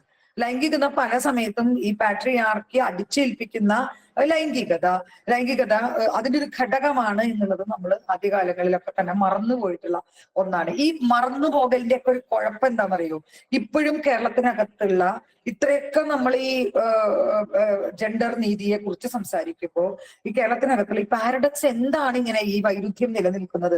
നമ്മൾ ഇത്രയൊക്കെ വികസന സൂചികളിൽ മുന്നോട്ട് പോയിട്ടും എന്തുകൊണ്ടാണ് സ്ത്രീകൾ ഇപ്പോഴും രണ്ടാം പദവിയിൽ നിൽക്കുന്നത് എന്ന് ചോദിക്കുന്നതിന് ഉത്തരം കണ്ടെത്തേണ്ടത് എനിക്ക് തോന്നുന്നു ഈ പറയുന്ന 3 ഘടകങ്ങളിൽ തന്നെയാണ്. പുനരുൽപാദനമായാലും ലൈംഗികതയായാലും അതോടൊപ്പം നമ്മുടെ സോഷ്യലൈസേഷൻ പ്രോസസ് ആയാലും ഈ 4 ഘടകങ്ങളെയും ഈ മുതലാളിത്ത ഫെമിനിസം അഡ്രസ് ചെയ്താൽ അല്ലെങ്കിൽ അഭിസംബോധന ചെയ്താൽ മാത്രമേ നമുക്ക് ഈ പാട്രിയാർക്കിക്ക് എതിരായിട്ട് സംസാരിക്കാൻ അല്ലെങ്കിൽ പാട്രിയാർക്കിയെ ഉന്മൂലനം ചെയ്യാൻ നമുക്ക് സാധിക്കുള്ളൂ എന്നുള്ളതാണ്. സില ഐസൻസ്റ്റീൻ എന്ന് പറയുന്ന ആധുനിക കാലഘട്ടത്തിലെ പാട്രിയാർക്കിയെ കുറിച്ച് ധാരാളം പറയാറുള്ള പിന്നെ ഐസൻസ്റ്റൈൻ പറയുന്നത്, ആധുനികല്ല, ഒരു 19-ാം നൂറ്റാണ്ടിൽ തന്നെ പറയുന്ന ഒന്ന്, പാട്രിയാർക്കി 2 കാര്യങ്ങളാണ് ചെയ്യുന്നത്. ഒന്ന് മുതലാളിത്ത വർഗഘടന പ്ലസ് ശ്രേണിബദ്ധമായ ലിംഗവ്യവസ്ഥ. ഇത് രണ്ടും ചേർന്നതാണ് പാട്രിയാർക്കി എന്നുള്ളതാണ്. അപ്പൊ നിങ്ങൾക്കൊക്കെ അറിയാവുന്നത് പോലെ പഴയ കാലഘട്ടത്തിലൊക്കെ നമ്മൾ മുതലാളിത്തത്തിലെ വർഗഘടനയെ കുറിച്ച് മാത്രമാണ് ഈ പിതൃമേധാവിത്വത്തെ കുറിച്ച് സംസാരിക്കുമ്പോൾ നമ്മൾ പറയാറുള്ളത്. പക്ഷെ ശ്രേണീബദ്ധമായ ലിംഗവ്യവസ്ഥയെ, ആ ഹൈറാർക്കിയെ പൊളിക്കാൻ കിട്ടുന്ന ഓരോ അവസരങ്ങളും നമ്മൾ ഉപയോഗിച്ചാൽ മാത്രമേ പാട്രിയാർക്കിക്കായിട്ടുള്ള സമരം നമുക്ക് നടത്താൻ പറ്റുള്ളൂ. പാട്രിയാർക്കി സൃഷ്ടിച്ചെടുത്ത ചില വാക്കുകളുണ്ട്, അത് തന്നെ ഇതിന് വലിയൊരു ഉദാഹരണമാണ്. സ്ത്രീകളെ ഡിവൈഡ് ചെയ്യാണ് പാട്രിയാർക്കി. അതായത് വീട്ടമ്മമാരും അതുപോലെ തന്നെ പിന്നെ തൊഴിലാളികൾ എന്നുള്ള രീതിയിൽ ഈ വീട്ടമ്മമാർ എന്ന് പറയുന്ന ഒരു വർഗത്തെ തന്നെ സൃഷ്ടിച്ചെടുത്തുകൊണ്ട് ഈ അധികാര ഘടനയെ ഊട്ടിയുറപ്പിക്കാൻ ഈ വ്യാവസായിക വിപ്ലവത്തിന് ശേഷം ഈ പാട്രിയാർക്കിക്ക് കഴിഞ്ഞിട്ടുണ്ട് എന്നുള്ളത് വളരെ പ്രധാനപ്പെട്ട ഒന്നാണ്. അതുകൊണ്ട് തന്നെ വീട്ടമ്മമാർ എന്ന് പറയുന്ന ഒരു വാക്കിനെ എങ്ങനെയാണ് കുറെ കൂടെ തൊഴിൽ ഘടനയ്ക്കകത്ത് തന്നെ നിലനിർത്തിക്കൊണ്ട് എങ്ങനെ നമുക്ക് അഡ്രസ് ചെയ്യാൻ പറ്റും എന്നുള്ളത് നമ്മൾ ആലോചിക്കേണ്ടതുണ്ട്. അതോടൊപ്പം ഇതിൽ വരുന്ന നമ്മളിപ്പോ പുതിയതായിട്ട് ചർച്ച ചെയ്യുന്ന ഒന്ന് ബ്രാഹ്മണിക പിന്നെ പിതൃമേധാവിത്വം. എന്ന് പറയുന്നുണ്ട്. നമുക്കൊക്കെ അറിയാവുന്നത് പോലെ ഈ ഒരു പ്രത്യേക പിന്നെ അവസ്ഥയില് ഈ വർഗ വിഘട ഭേദങ്ങളെക്കാൾ അതോടൊപ്പം തന്നെ കിടപിടിച്ചു നിൽക്കുന്ന ജാതി വ്യവസ്ഥയും ഒക്കെ തന്നെ നിലനിൽക്കുന്ന ഒരു കാലഘട്ടത്തില് നമ്മൾ പലപ്പോഴും ബ്രാഹ്മണിക പാട്രിയാർക്കി എന്ന് പറയാറുണ്ട്. കേരളത്തിൽ പല സാമുദായിക പരിഷ്കരണ പ്രസ്ഥാനങ്ങളും സാമുദായിക പ്രവർത്തനങ്ങളും ഒക്കെ സമരങ്ങളും ഒക്കെ നടക്കുന്ന സമയത്തും ഇതിന്റെ അവസാന സമയത്ത് ഇതിന്റെ ഒരു രാഷ്ട്രീയത്തെ കുറിച്ച് ചർച്ച ചെയ്യുന്ന സമയത്ത് നമ്മൾ അഡ്രസ് ചെയ്യാൻ മറന്നുപോയിട്ടുള്ള അല്ലെങ്കിൽ പല സമയത്തും വിട്ടുപോയിട്ടുള്ള ഒന്നാണ് ബ്രാഹ്മണിക പിതൃമേധാവിത്വം എന്നുള്ളത്. ഇപ്പോ നമ്പൂതിരിയെ മനുഷ്യനാക്കാൻ വേണ്ടി നടത്തിയ യോഗക്ഷേമത്തിന്റെ പ്രവർത്തനത്തിലടക്കം അവസാന കാലഘട്ടത്തിലെ സ്ത്രീക്ക് വിദ്യാഭ്യാസം കൊടുക്കുന്നതിന് വേണ്ടി നിലനിർത്തി സ്ത്രീയെ സമരം ചെയ്യിപ്പിച്ച് വിദ്യാഭ്യാസം കിട്ടിയിട്ട് എന്തിനാണ് എന്ന് ചോദിക്കുന്നിടത്ത് പറയുന്നൊരു വാചകമുണ്ട്, സ്ത്രീ വിദ്യാഭ്യാസം നേടിയാൽ അത് കുട്ടികളെ പഠിപ്പിക്കാനും ആ കുടുംബത്തിനകത്ത് ഒരു നിലവാരം പുലർത്താനും സാധിക്കുമല്ലോ എന്ന് പറയുന്ന അതിന്റെ എഴുത്തുകളിലും ഒക്കെ തന്നെ അത് പലപ്പോഴും കാണാറുണ്ട്. അപ്പോ അതിന്റെ അർത്ഥം എന്താണെന്ന് വെച്ചാല് ഇതിനകത്തുള്ള ഒരു ബ്രാഹ്മണിക സ്വഭാവത്തെ അതല്ലെങ്കിൽ അതിനകത്ത് വരുന്ന ചില ലിംഗഭേദങ്ങളെ, ലിംഗവ്യവസ്ഥയെ, വീട്ടുജോലി എന്ന് പറയുന്ന ഒരു ഘടനയൊന്നും കാണാൻ സാധിക്കാത്തൊരവസ്ഥയുണ്ട്. ഇതിൽ തന്നെ ജാതിഘടനയും കൂടെ വരുമ്പോൾ ഒരു രണ്ടാം പദവി എന്നുള്ളത് കുറേം കൂടെ വൾനറബിൾ ആയിട്ടുള്ള ഒരു പദവിയിലേക്ക് വരികയാണ്. ഞാൻ ഇത് പറയാൻ കാരണം സ്ത്രീകളുടെ ലൈംഗികതയെ നിയന്ത്രിക്കുന്നത്, സ്ത്രീകൾക്ക് ചില വിലക്കുകൾ ഏർപ്പെടുത്തുന്നത് ഒക്കെ തന്നെ ഈ ഒരു ബ്രാഹ്മണിക പിതൃമേധാവിത്വത്തിന്റെ സൂചനയാണ്. നമുക്കറിയാം നിയമം ഇഷ്ടം പോലെ നമുക്ക് നിലവിൽ വന്നിട്ടുണ്ട്.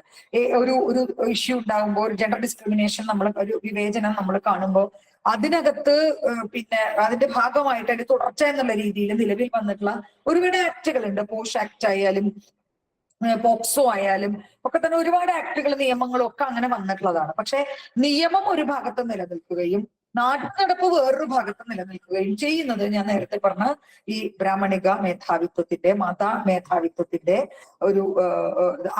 ഒരു സ്പ്ലിറ്റ് വരുന്നത് ഈ പറയുന്ന പിതൃമേധാവിത്വത്തിൽ നിന്നാണ്. തീർച്ചയായിട്ടും ഈ ആധുനിക കാലഘട്ടത്തില് മുതലാളിത്ത പിതൃമേധാവിത്വത്തോട് ഒപ്പം നിർത്തിക്കൊണ്ട് ബ്രാഹ്മണിക പിതൃമേധാവിത്വത്തെ നമ്മൾ ചർച്ച ചെയ്യേണ്ടതുണ്ട്. ഇത് കുറെ കൂടെ വായിക്കേണ്ടതുണ്ട്. എന്റെ സമയപരിമിതി മൂലം എനിക്ക് കൂടുതൽ അതിനെക്കുറിച്ച് ആഴത്തിൽ ഞാൻ പഠിച്ചിട്ടില്ല. ഉമാ ചക്രവർത്തിയുടെ ഒരു പുസ്തകമാണ് ഞാൻ ഈ ആധുനിക ബ്രാഹ്മണിക പാട്രിയാർക്കിയെ കുറിച്ച് ഞാൻ വായിച്ചിട്ടുള്ളത്. നിങ്ങൾക്കും അത് റെഫർ ചെയ്യാവുന്നതാണ്. ഇതൊക്കെ കഴിഞ്ഞ ആധുനിക കാലഘട്ടത്തിൽ ഈ പിതൃമേധാവിത്വത്തെ നമ്മൾ എങ്ങനെ കാണിക്കുന്നു എന്ന് ചോദിച്ചു കഴിഞ്ഞാല് തീർച്ചയായും ഇതിലൊരു ചോദ്യം വന്നിട്ടുണ്ട്, എല്ലാ മതങ്ങളിലും ഇല്ലേ? തീർച്ചയായിട്ടും ഉണ്ട്. പിന്നെ താഴ്ന്ന മതങ്ങളിലൊക്കെ ഉണ്ട്. പക്ഷെ മതത്തിന്റെ അല്ലെങ്കിൽ ഇതിന്റെയൊക്കെ അധികാരഘടനയെ കുറിച്ച് നമ്മൾ ചർച്ച ചെയ്യുമ്പോൾ നമുക്കറിയാൻ പറ്റും ഇത് അടിച്ചേൽപ്പിക്കപ്പെടുന്നത് ഒരു ബ്രാഹ്മണിക ഒരു താല്പര്യത്തിൽ നിന്ന് തന്നെയാണ്. ഇതിന് നമ്മൾ പലപ്പോഴും സാൻസ്ക്രിറ്റൈസേഷൻ എന്നൊക്കെ പറയാറുണ്ട്.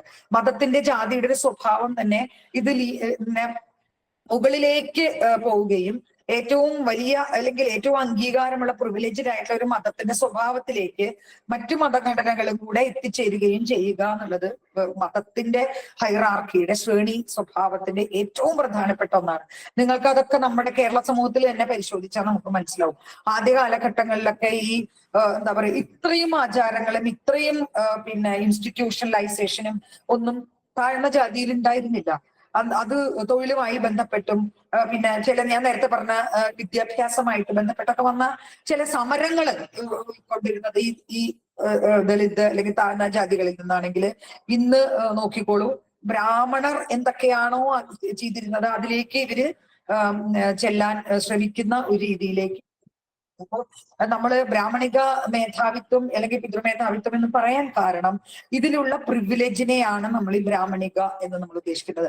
പുരുഷ മേധാവിത്വത്തിൽ തന്നെ സ്ത്രീകളും ഈ പാട്രിയാർക്കൽ സ്വഭാവം ഉണ്ടാക്കുമ്പോഴും നമ്മൾ പുരുഷ മേധാവിത്വം എന്നാണല്ലോ പറയുന്നത്. അതുപോലെ ജാതിഘടനയ്ക്കകത്ത് ഏറ്റവും പ്രിവിലേജ്ഡ് ആയ അടിച്ചേൽപ്പിക്കുന്ന അധികാരം ഏറ്റവും കൂടുതൽ പ്രയോഗിക്കുന്ന ഒരു ബ്രാഹ്മണ തത്വങ്ങളും മൂല്യങ്ങളുമാണ് എന്നുള്ളത് കൊണ്ടാണ് നമ്മൾ ഇതിനെ ബ്രാഹ്മണിക പുരുഷ മേധാവിത്വം എന്ന് സൂചിപ്പിക്കുന്നത്. ഇനി ആധുനികമായിട്ട് നമ്മൾ എങ്ങനെ പിതൃമേധാവിത്വത്തെ കുറിച്ച് ഈ പോസ്റ്റ് മോഡേൺ യുഗത്തില് എങ്ങനെ പറയും, ഇതുവരെ നമ്മൾ കരുതിയിരുന്നത് ഈ പിതൃമേധാവിത്വം എന്ന് പറയുന്നത് ഈ സാമൂഹ്യ വ്യവസ്ഥ അങ്ങ് മാറിക്കഴിഞ്ഞാലേ മാറാൻ പറ്റുള്ളൂ. ഒരു വർഗ സാമൂഹ്യ വിപ്ലവം ഉണ്ടാവുകയും അതിനകത്ത് ഒരു സാമൂഹ്യ വിപ്ലവത്തിനകത്ത് മാത്രമാണ് ഈ പാട്രിയാർക്കിക്കകത്ത് മാറാൻ കഴിയുകയും ചെയ്യുക എന്നുള്ള തരത്തിലാണ് നമ്മൾ ഈ ഇതിനെയൊക്കെ തന്നെ കണ്ടിരുന്നത്.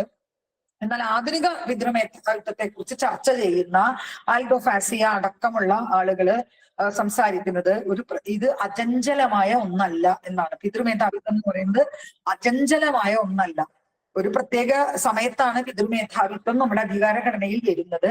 അതുപോലെ തന്നെ ഒരു പ്രത്യേക ഘട്ടത്തിൽ ഇല്ലാതാവുന്ന ഒന്നുകൂടിയാണ് ഈ പിതൃമേധാവിത്വം. അതുകൊണ്ട് തന്നെ കാലാതീതമല്ല, അതുപോലെ സാർവജനീനവുമല്ല. ഇത് നമ്മൾ വീണ്ടും വീണ്ടും പറയുന്നതിൽ ഒരു പ്രസക്തിയുണ്ട്. ഇത് നമ്മുടെ ഉള്ളിലുണ്ടായ പോരാ, നമുക്കത് പറയുന്ന വേണം. എന്തുകൊണ്ടാ വെച്ചാല് പലപ്പോഴും ഈ പിതൃമേധാവിത്വത്തിന്റെ അല്ലെങ്കിൽ ഈ ആൺകോയ്മയുടെ ചില ശീലങ്ങൾ ഇത് ഇങ്ങനെയൊക്കെ തന്നെ ഉണ്ടാവുള്ളൂ, ഇത് കുറെ കാലങ്ങളായിട്ട് ഇങ്ങനെയൊക്കെ തന്നെയാണ്, അതുകൊണ്ട് ഇത് ഇങ്ങനെയൊക്കെ തന്നെ പോവുള്ളൂ എന്ന് പറഞ്ഞാൽ അത് യുക്തിസഹമല്ല. ഇത് ഒരു പ്രത്യേക കാലഘട്ടത്തിൽ വന്ന ഒരു കാര്യമാണെന്നും പലതരത്തിലുള്ള സാമൂഹ്യ വ്യവഹാരങ്ങളിലൂടെ, ബന്ധങ്ങളിലൂടെ, ഘടനാ വ്യത്യാസങ്ങളിലൂടെ ഈ പാട്രിയാർക്കിയെ തൂത്തെറിയാൻ സാധിക്കുന്നതാണെന്നും നമ്മൾ ഇത് വിധിയാണെന്നും നിയതിയാണെന്നും ഒക്കെ വിചാരിക്കുന്ന ആളുകളോട് നമ്മൾ ആവർത്തിച്ച് പറയേണ്ടതുണ്ട്. രണ്ടാമത്, ആധുനിക പിതൃമേധാവിത്വം ചോദിക്കുന്ന ഒരു ചോദ്യം ഇത് സ്ത്രീകളിലും പുരുഷന്മാരിലും മാത്രം ഒതുങ്ങുന്നതാണോ എന്നുള്ളതാണ്. അതാണ് ഞാൻ നേരത്തെ പറഞ്ഞത്. പാട്രിയാർക്കിയുടെ പാട്രിയാർക്കിയുടെ ഇമ്പാക്ട്സിനെ കുറിച്ച് നമ്മൾ സംസാരിക്കുമ്പോൾ ഈ ഇമ്പാക്ട്സ് നമ്മളെ സ്ത്രീയെ പുരുഷനെ മാത്രമല്ല ബാധിക്കുന്നത്, മറിച്ച് ഈ ദ്വന്ദ്വത്തിൽ മാത്രം ഒതുങ്ങാത്ത ക്യൂർ ആയിട്ടുള്ള അതല്ലെങ്കിൽ ഐഡന്റിറ്റി തന്നെ വളരെ മെയിലിന്റെയോ വുമണോ മാനോ ആവാത്ത എല്ലാ തരത്തിലുള്ള ദ്വന്ദ്വങ്ങളിൽ നിന്നും മാറി നിന്നുകൊണ്ട് പാട്രിയാർക്കിയെ കുറിച്ച് നമ്മൾ സംസാരിക്കേണ്ടതുണ്ട് എന്ന് പോസ്റ്റ് മോഡേൺ യുഗത്തില് പാട്രിയാർക്കിയെ കുറിച്ച് സംസാരിക്കുന്ന ആളുകൾ പറയുന്നുണ്ട്. അപ്പൊ അതിൽ ജാതി വരും, ലിംഗം വരും, നിയമങ്ങൾക്ക് മാറ്റം വരും, മൂല്യങ്ങൾ വരും, സെക്ഷുവാലിറ്റി വരും. ഇതെല്ലാം തന്നെ അഡ്രസ് ചെയ്യേണ്ട ഒന്നാണ് ഉണ്ടാകുക. അതുകൊണ്ട് തന്നെയാണ് പിന്നെ ഇതിനെക്കുറിച്ച് സംസാരിക്കുന്ന ഗെയിൽ ഓംബത് പറയുന്നത് പോലെ പാട്രിയാർക്കി എന്ന് പറഞ്ഞാൽ ഒറ്റ സൈദ്ധാന്തിക ധാരയല്ല, പലതരത്തിലുള്ള സൈദ്ധാന്തിക ധാരകൾ ഈ പാട്രിയാർക്കിയെ കുറിച്ച് സംസാരിക്കുമ്പോൾ നമ്മൾ ഉണ്ടാക്കേണ്ടതുണ്ട്. പല സ്ഥാപനങ്ങളിലൂടെ അടിച്ചേൽപ്പിക്കപ്പെടുന്ന ഒന്നാണ് പാട്രിയാർക്കി. അതുകൊണ്ട് തന്നെ ഈ സ്ഥാപനങ്ങളിലുള്ള മാറ്റങ്ങളിൽ നിന്നാണ് പാട്രിയാർക്കിയിലുള്ള മാറ്റങ്ങളെ നമ്മൾ കാണേണ്ടത് എന്നുള്ളതാണ് ആധുനികമായിട്ട് നമ്മൾ കണ്ടെത്തുന്നത്. ഞാൻ ഇതൊക്കെ സൂചിപ്പിക്കാൻ കാരണം എന്താ വെച്ചാല് ഇത് നമ്മൾ പഠിക്കേണ്ടതാണ്. ഞാൻ ഇവിടെ പറയുന്നത് മുഴുവൻ പിന്നെ അപ്പാടെ വിഴുങ്ങുന്ന ഒന്നല്ല, മറിച്ച് വിഴുങ്ങേണ്ട ഒന്നല്ല. നമ്മൾ ഇതിലൊക്കെ പഠനം നടത്തണം എന്നുള്ളത് കൊണ്ടും നമുക്കായിരിക്കണം ഇനി ഇതിനെക്കുറിച്ച് സംസാരിക്കാൻ പറ്റുന്നത് എന്നുള്ളത് കൊണ്ടുമാണ് ഞാൻ ഇതിനെക്കുറിച്ച് ഇത്രയും ഓരോന്നും ഇങ്ങനെ ഡ്രോപ്പ് ചെയ്ത് ഞാൻ ഇവിടെ പോകുന്നത്. ഈ അധികാരഘടനയിലെ ഏറ്റവും പ്രധാനപ്പെട്ട ഒന്നാണ് കുടുംബം എന്ന് നമുക്കറിയാം. അതുകൂടെ പറഞ്ഞുകൊണ്ട് ഞാൻ അവസാനിപ്പിക്കാം. കുടുംബം വളരെ കൃത്യമായിട്ട് ചർച്ച ചെയ്യേണ്ട ഒരു സബ്ജക്റ്റ് ആണെന്ന് നമുക്കറിയാം. ഈ പറയുന്ന പിന്നെ അധികാരഘടനയില് പാട്രിയാർക്കിക്ക് ഒരു സ്ഥാപനവൽകൃത രൂപം കിട്ടിയത് കുടുംബത്തിൽ നിന്നാണ് നമുക്കറിയാം. ഈ കുടുംബത്തെ കുറിച്ച് സംസാരിക്കുമ്പോൾ നമ്മൾ ഇതെല്ലാം സംസാരിക്കണം. ഒന്ന്, എന്താണ് കുടുംബത്തിനകത്ത് വ്യക്തികൾ തമ്മിൽ ഉണ്ടാക്കുന്ന ബന്ധം, ഒരു കുടുംബ ബന്ധം രൂപപ്പെടുത്തുമ്പോൾ അതിനകത്തുള്ള അനുരാഗത്തെ കുറിച്ച് നമ്മൾ സംസാരിക്കണം. ഈ അനുരാഗം ആണോ ഒരു വിവാഹത്തിലേക്ക് എത്തുന്നത് എന്നുള്ളത് നമുക്ക് സംസാരിക്കണം. ഈ വിവാഹബന്ധത്തിൽ ഏർപ്പെട്ട ഒരാളുടെ ലൈംഗികത, രണ്ട് വ്യക്തികളുടെ ലൈംഗികത എന്താണെന്ന് നമ്മൾ സംസാരിക്കണം. അതിനകത്തൊക്കെ തന്നെയുള്ള വ്യവഹാരങ്ങളിലുള്ള അധികാരത്തെ കുറിച്ച് നമ്മൾ സംസാരിക്കണം. സ്വത്തവകാശത്തെ കുറിച്ച് സംസാരിക്കണം. ഇങ്ങനെ ജനാധിപത്യം എവിടെയൊക്കെ നിലനിൽക്കുന്നു എന്ന് നോക്കിയാൽ അതിന്റെയൊക്കെ ഓരോ ഇൻഡിക്കേറ്റർ നമുക്ക് ഈ കുടുംബത്തിനകത്ത് കാണാൻ കഴിയുമെന്നുള്ളത് കൊണ്ടാണ് കുടുംബത്തെ കുറിച്ച് നമ്മൾ സംസാരിക്കേണ്ടി വരുന്നത്. കുടുംബത്തെ കുറിച്ചുള്ള നമ്മളുടെ ആദ്യകാല പഠനങ്ങളില്, ആദ്യകാല വായനകളിലൊക്കെ എന്നെ പോലെ തന്നെ നിങ്ങളും വായിച്ചിട്ടുള്ള അല്ലെങ്കിൽ മനസ്സിലാക്കിയിട്ടുള്ള അല്ലെങ്കിൽ കോട്ട് ചെയ്യാറുള്ള ഒന്ന് എംഗൽസിന്റെ കുടുംബം സ്വകാര്യ സ്വത്ത് ഭരണകൂടം എന്ന് പറയുന്ന പിന്നെ വളരെ ആധികാരികമായിട്ട് കുടുംബത്തിന്റെ വളർച്ച എങ്ങനെയാണ് അല്ലെങ്കിൽ ഘടനയിലുള്ള മാറ്റം എന്താണെന്ന് വിശദീകരിക്കുന്ന ഒന്നാണ്. അതിന്റെ ഓരോ സ്റ്റെപ്പിലേക്കും ഞാൻ പോകാൻ ഉദ്ദേശിക്കുന്നില്ല. എന്നാൽ അതിൽ വളരെ പ്രധാനപ്പെട്ട 4 രീതിയിലുള്ള കുടുംബങ്ങളെയാണ് നമ്മൾ ഇന്ന് ചരിത്രത്തിൽ കണ്ടിട്ടുള്ളത്. അതുകൊണ്ട് തന്നെ ഇതൊക്കെ എന്നും ഇങ്ങനെയായിരുന്നു എന്ന് പറയുന്ന ആളുകളോട് നമുക്ക് ചിലപ്പോ സംസാരിക്കേണ്ടി വരും. അതിനുവേണ്ടി ഏംഗൽസ് തന്നെ കൂട്ടുപിടിച്ചിട്ടുള്ളത് നമുക്കറിയാം മോർഗനെയാണ്. മോർഗന്റെ, അതായത് ന്യൂയോർക്കിലൊക്കെ താമസിച്ചിരുന്ന ഒരു ഇറോക്വ എന്ന് പറയുന്ന വംശജര് നിലനിർത്തി കൊണ്ടുപോന്നിരുന്ന കുടുംബ സമ്പ്രദായം 1884 19-ാം നൂറ്റാണ്ടില് നിലനിർത്തി കൊണ്ടുവന്നിരുന്ന ചില കുടുംബ സമ്പ്രദായങ്ങളെ വെച്ചിട്ടാണ് ഏംഗൽസ് തന്നെ ഇതിനെ ഇങ്ങനെ ഒരു പിന്നെ ഇതുമായിട്ട് ബന്ധിപ്പിക്കാം, കുടുംബവും സ്വകാര്യ സ്വത്തും ഭരണകൂടവുമായിട്ട് അധികാരവുമായിട്ട് ബന്ധിപ്പിക്കാം എന്ന് പഠിച്ചിട്ടുള്ളത്. അതിലെ ഏറ്റവും ആദ്യം പറയുന്നത്, നമ്മൾ ഇന്ന് എപ്പോഴും പറയുമല്ലോ സദാചാരത്തെ കുറിച്ചും പിന്നെ ലൈംഗികമായിട്ടുള്ള അരാജകത്വത്തെ കുറിച്ചും ആരൊക്കെ തമ്മിൽ എങ്ങനെയൊക്കെ ബന്ധങ്ങൾ നമ്മൾ ഉണ്ടാക്കി വെച്ചിട്ടുള്ള ചില സ്കെയിലുകളുണ്ട്. ഈ സ്കെയിലുകളൊക്കെ തന്നെ പൊളിക്കുന്ന തരത്തിലുള്ള കുടുംബ വ്യവസ്ഥയാണ് 19-ാം നൂറ്റാണ്ടിൽ വരെ നിലനിന്നിരുന്നത് എന്ന് നമ്മൾ മനസ്സിലാക്കേണ്ടി വരും. അപ്പൊ ഈ പറയുന്ന ഒരു 21-ാം നൂറ്റാണ്ടില് നമ്മൾ ഇത്രയാണ് എന്താ പറയാ, ഇത്രയാണ് നമ്മൾ എത്തിയിട്ടുള്ളൂ. അതുവരെ എന്തായിരുന്നു എന്ന് നമ്മൾ പരിശോധിച്ചു കഴിഞ്ഞാൽ നിങ്ങൾക്കൊക്കെ അറിയാവുന്ന പോലെ ആദ്യകാലങ്ങളിൽ സഹോദരി സഹോദരന്മാരൊക്കെ ഭാര്യ ഭർത്താക്കന്മാരായിരുന്ന ഒരു കുടുംബ രീതി, ഒരു ഗോത്രത്തിനുള്ളിൽ തന്നെ ആളുകൾ അങ്ങോട്ടും ഇങ്ങോട്ടും വിവാഹം കഴിക്കുകയും ഭാര്യ ഭർത്താക്കന്മാരായി തുടരുകയും അങ്ങോട്ടും ഇങ്ങോട്ടും ഒക്കെ ലൈംഗിക ബന്ധങ്ങൾ ഉണ്ടാവുകയും ചെയ്തിരുന്ന. എങ്കിൽ അതിനെ പിന്നീട് വിശദീകരിക്കുന്നത് ഒരു സമൂഹ വിവാഹം എന്നാണ് അതിനെ വിശദീകരിക്കുന്നത്. അതിനകത്ത് രക്തബന്ധങ്ങൾ ഉള്ളവരൊക്കെ തന്നെ പരസ്പരം ഭാര്യ ഭർത്താക്കന്മാരായിട്ട് ഉണ്ടാവാറുണ്ട്. പിന്നെ വിവാഹ ഗ്രൂപ്പുകൾ പലരും ഒരു ഗോത്രത്തിനകത്ത് തന്നെ ചില ഗ്രൂപ്പുകൾ, ഈ ഗ്രൂപ്പുകൾ അങ്ങോട്ടും ഇങ്ങോട്ടും, ഇപ്പൊ ഒരാളുടെ ഒരു ഗ്രൂപ്പിനകത്തുള്ള സ്ത്രീകളുടെ മുഴുവൻ ഭർത്താക്കന്മാരായിരിക്കും അതിനകത്ത് മറ്റൊരു ഗ്രൂപ്പിനകത്തുള്ള പുരുഷന്മാര് ആ പുരുഷന്മാരുടെ മുഴുവൻ ഭാര്യമാരായിരിക്കും ഈ ഗ്രൂപ്പ്. ഇങ്ങനെയുള്ള അങ്ങോട്ടും ഇങ്ങോട്ടും ഒക്കെ നിലനിന്നിരുന്ന രക്തബന്ധത്തിൽ അടക്കമുള്ള വിവാഹം നിലനിന്നിരുന്ന ഒരു കാലഘട്ടത്തെ, അങ്ങനെയൊക്കെയാണെങ്കിൽ ഈ കാലഘട്ടത്തിലൊക്കെ ഒന്ന് നിലനിൽക്കുകയാണെങ്കിൽ നമ്മൾ അതിന് അങ്ങേയറ്റത്തെ ലൈംഗിക അരാജകത്വം എന്ന് പറയുന്ന സ്റ്റിൽ നമ്മൾ ആലോചിക്കേണ്ടത് ഇതിനകത്തുള്ള പിന്നെ അധികാരം പ്രവർത്തിക്കുമ്പോഴും ഇതല്ല വീണ്ടും വരേണ്ടതെന്നും അതിനകത്ത് സ്ത്രീകൾ തന്നെയാണ് വീണ്ടും പിന്നെ എന്താ അതായത് ഇപ്പൊ വീണ്ടും കൊണ്ടുവന്നൂടെ ഇത് ഒരു അച്ഛൻ മകളെ പിന്നെ ലൈംഗിക ബന്ധത്തിൽ ഏർപ്പെടുന്നത് അങ്ങനെയാണെങ്കിൽ തെറ്റാണോ എന്നൊരു കുസൃതി ചോദ്യം എന്നോട് ചോദിച്ചാൽ അതിനകത്തുള്ളത് തികഞ്ഞ പിന്നെ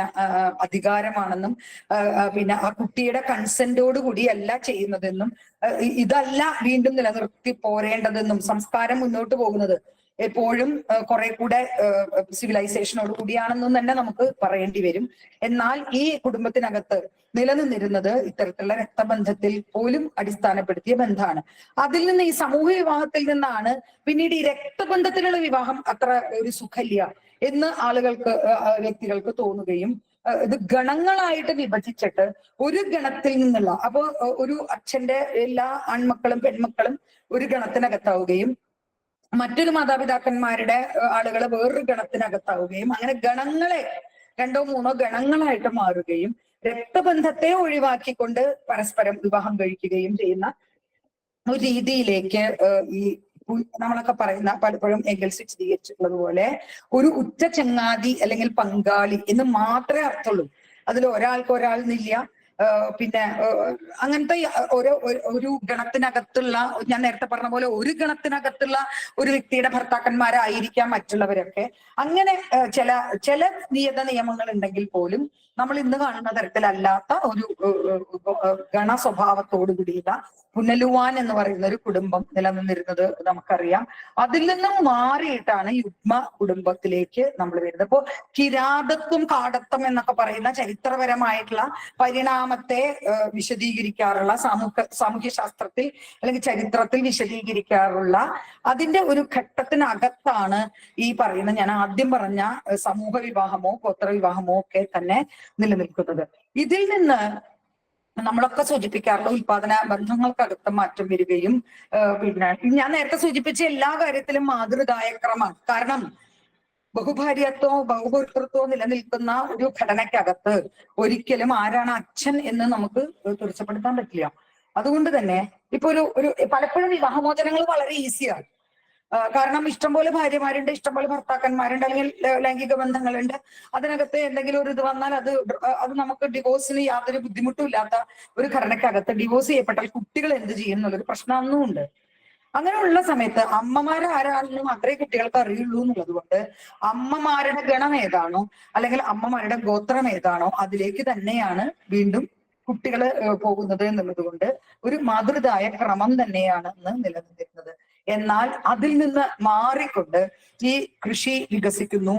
പിന്നെ പല സമയത്തും ഉപകരണങ്ങൾ സ്ത്രീകൾക്ക് ഉപയോഗിക്കാൻ പറ്റാത്ത അവസ്ഥ വരുന്നു. എപ്പോഴും പറയും കലപ്പ എപ്പോഴാണോ കലപ്പയ്ക്ക് മുകളിലുള്ള സ്ത്രീകളുടെ അധികാരം അല്ലെങ്കിൽ സ്ത്രീക്ക് തൊടാൻ കഴിയാത്ത ഒരു നിമിഷം നിലവിൽ വന്നത്, ആ നിമിഷത്തോടു കൂടി തന്നെ സ്ത്രീ അകത്താക്കപ്പെടുകയും അധികാരമില്ലാത്തവളായി മാറുകയും ചെയ്യുന്ന ഒരവസ്ഥയിൽ, ആ ഘട്ടത്തിലാണ് നമ്മളൊക്കെ പറയുന്ന യുഗ്മ കുടുംബം എന്ന് പറയുന്ന ഒരു ഇത് വരുന്നത്. യുഗ്മ കുടുംബത്തിലേക്ക് വരുമ്പോഴേക്കും ഈ ബഹുഭാര്യത്വം പിന്നെ കുറ്റകരമാണ് എന്നൊക്കെ മനുഷ്യർക്ക് തോന്നുന്ന ഒരവസ്ഥയിലാണ് ഈ യുഗ്മ കുടുംബത്തിലേക്ക് വരുന്നത്. എന്നാൽ അതേസമയം പിന്നെ ഈ കൂട്ടുകുടുംബം വിട്ട് ഒരു ന്യൂക്ലിയർ ഫാമിലിയിലേക്ക് നമ്മൾ എത്തുകയും ചെയ്യുന്നില്ല.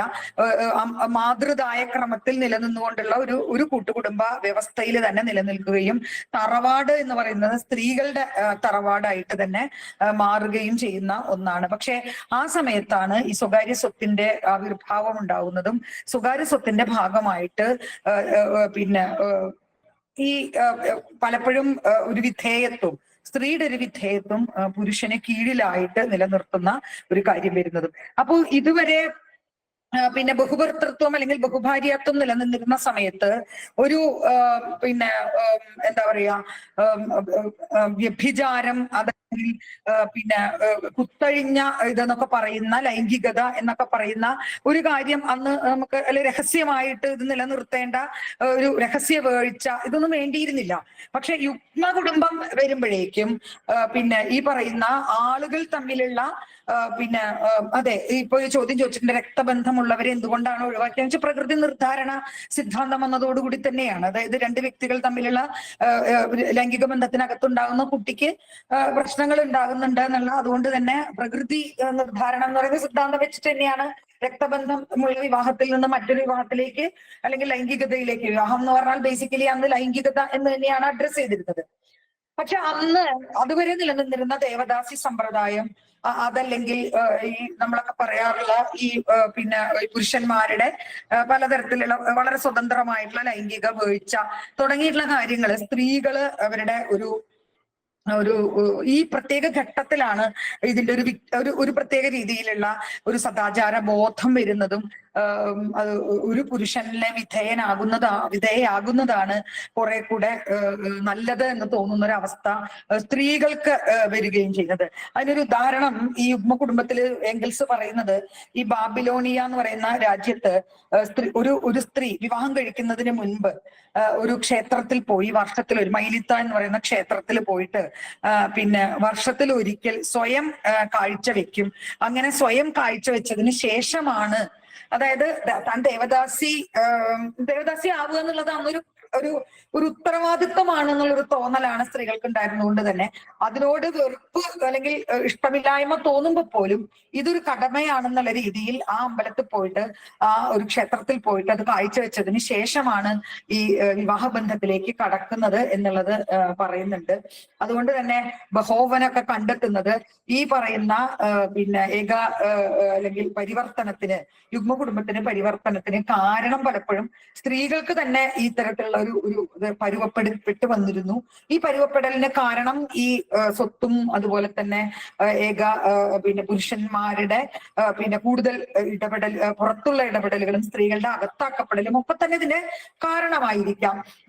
അപ്പൊ ഈ ലൈംഗികതയുടെ ഭയങ്കര വന്യമായിട്ടുള്ള ഒരു സ്വഭാവം, ഇന്നൊക്കെ നമ്മൾ പറയുകയാണെങ്കിൽ ലൈംഗിക രാജകത്വം എന്നൊക്കെ പറയുന്ന ഒരു കാര്യത്തില് സ്ത്രീകളുടെ ലൈംഗികതയുടെ മേല് വലിയ ഒരു നിയന്ത്രണം ഈ യുഗ്മ കുടുംബത്തിൽ നിന്ന് പതുക്കെ യുഗ്മ കുടുംബത്തിൽ നിന്നും പ്രോഗ്രസ് ചെയ്തു അല്ലെങ്കിൽ മുന്നോട്ട് പോകുന്നതോറും വരികയും കൃത്യമായിട്ടുള്ള മാതൃതായ ക്രമത്തിൽ നിന്ന് മാറുകയും, അതായത് ഒരു സ്ത്രീ പ്രസവിക്കുന്നത് അല്ലെങ്കിൽ ഒരു സ്ത്രീ ജന്മം കൊടുക്കുന്നത് ഇന്ന പുരുഷന്റെ തന്നെയാണ് എന്ന് നിശ്ചയിക്കാൻ ഈ സാമ്പത്തിക വ്യവസ്ഥയ്ക്ക് കഴിയുകയും പിതൃതന്ത്രാത്മക കുടുംബം എന്ന് പറയുന്ന ഒരു കുടുംബത്തിലേക്ക് ട്രാൻസിഷൻ വരികയും ചെയ്യാണ്. ഇന്ന് നമ്മൾ കാണുന്ന ഈ ഇതുണ്ടല്ലോ, ന്യൂക്ലിയർ ഫാമിലി എന്നൊക്കെ പറയുന്ന ഏകദാമ്പത്യം, അല്ലെങ്കിൽ ന്യൂക്ലിയർ ഫാമിലി അല്ല, ഏകദാമ്പത്യം എന്ന് പറയുന്ന കുടുംബത്തിലെ ഏകദാമ്പത്യമാണ്. ഏകദാമ്പത്യത്തിന്റെ ഒരു മിഡിൽ ഇതാണ് ആദ്യം കൈമാറ്റം ചെയ്യപ്പെട്ടത് അല്ലെങ്കിൽ മാറപ്പെട്ടത് ഈ മാതൃദായ ക്രമത്തിൽ നിന്ന് പിതൃതന്ത്രാത്മക കുടുംബം എന്നാണ് പറയുന്നത്. പിതൃദായം മാത്രമല്ല, കാരണം അവിടെ കിട്ടുന്നത് സ്വത്ത് മാത്രമല്ല, അല്ലെങ്കിൽ സംരക്ഷണം മാത്രമല്ല, പകരം അധികാരം കൂടിയാണെന്നുള്ളത് കൊണ്ടാണ് പിതൃതന്ത്രാത്മക കുടുംബം എന്ന് പറയുന്നത്. പലപ്പോഴും നമ്മൾ കുടുംബത്തിന്റെ ഫാമിലിയ എന്നുള്ള വാക്കിന്റെ അർത്ഥം തന്നെ വീട്ടടിമ എന്നാണെന്ന് പറയപ്പെടുന്നുണ്ട്. റോമൻ ഇതിലൊക്കെ പറയപ്പെടുന്നുണ്ട് വീട്ടടിമ എന്നാണ്. അപ്പൊ പിന്നെ കുടുംബം എന്നുള്ളതിലെ അടിമകൾ ഒരുപാട് സൃഷ്ടിക്കപ്പെടുന്നതിൽ വലിയ അത്ഭുതമില്ല. ആ വാക്ക് തന്നെ ഉണ്ടായിട്ടുള്ളത് ഈ പറയുന്ന ഒരു വാക്കിൽ നിന്നാണ്. അതിൽ അടിമകൾ, വീട്ടടിമകൾ എന്ന് പറയുന്നിടത്ത് അടിമ പെണ്ണുങ്ങള് തുടങ്ങി ഉള്ള വാക്കുകളൊക്കെ തന്നെ ഉണ്ടാകുന്നത് ആ സമയത്താണ്. അപ്പോ ഈ നാഗരികതയിലാണ് നമ്മൾ ഈ കടത്വവും കിരാതത്വവും ഒക്കെ കഴിഞ്ഞ് നാഗരികതയ്ക്ക് അകത്താണ് നമ്മൾ ഈ ഏക ദാമ്പത്യത്തെ നമ്മൾ സാധാരണ പ്ലേസ് ചെയ്യാറുള്ളത്. അത് കൂട്ടുകുടുംബമായാലും ശരി, അതുപോലെ തന്നെ ന്യൂക്ലിയർ ഫാമിലി ആയാലും ശരി, വലിയ വ്യത്യാസമൊന്നുമില്ല. ചില കുറെ പുരുഷന്മാരാൽ ഒരു സ്ത്രീ ഭരിക്കപ്പെടുന്നതിന് പകരം ഒരു പുരുഷനാൽ ഒരു സ്ത്രീ ഭരിക്കപ്പെടുന്നു എന്നൊക്കെ പലപ്പോഴും ആധുനിക നാഗരികതയിലെ കുടുംബത്തെക്കുറിച്ച്, നമ്മൾ പിതൃമേധാവിത്വത്തെ കുറിച്ച് നമ്മൾ സംസാരിക്കാറുണ്ട്. എന്തായാലും ഈ കുടുംബഘടനകൾക്കകത്തുനിന്നുള്ള മാറ്റത്തിൽ നിന്നുണ്ടായത് ഒരു പ്രധാനപ്പെട്ട കാര്യം, അതായത് ഇതിനെ കുറിച്ച് നമ്മൾ ചർച്ച ചെയ്യുമ്പോൾ ഉണ്ടായ ചരിത്ര പ്രധാനമായിട്ടുള്ള ഒരു പരാജയം എന്ന് നമ്മൾ പറയും. പലപ്പോഴും മാതൃദായക ക്രമത്തിൽ നിന്ന് ഈ പിതൃതന്ത്രാത്മകമായിട്ടുള്ള ഒരു കുടുംബത്തിലേക്കുള്ള ഒരു ട്രാൻസിഷനാണ്, അല്ലെങ്കിൽ പരിവർത്തനമാണ് യഥാർത്ഥത്തിൽ ഇതിന്റെ ആദ്യ പരാജയം എന്ന് നമുക്ക് പറയേണ്ടി വരും. രണ്ടാമത് ലൈംഗികതയുടെ മേലുള്ള നിയന്ത്രണമാണ് രണ്ടാമത് സംഭവിച്ച ഈ കുടുംബഘടനയ്ക്കകത്ത് വന്ന ആദ്യ കിരാതത്വ കാടത്ത കാലഘട്ടത്തിൽ നിന്നും മാറി വന്നതിൽ വന്ന ഒന്ന് സ്ത്രീ ലൈംഗികതയുടെ മേലെ. അതാണ് പ്രത്യേകം. ബഹുഭാര്യത്വമൊക്കെ അപ്പോഴും നിലനിൽക്കുന്നുണ്ട്.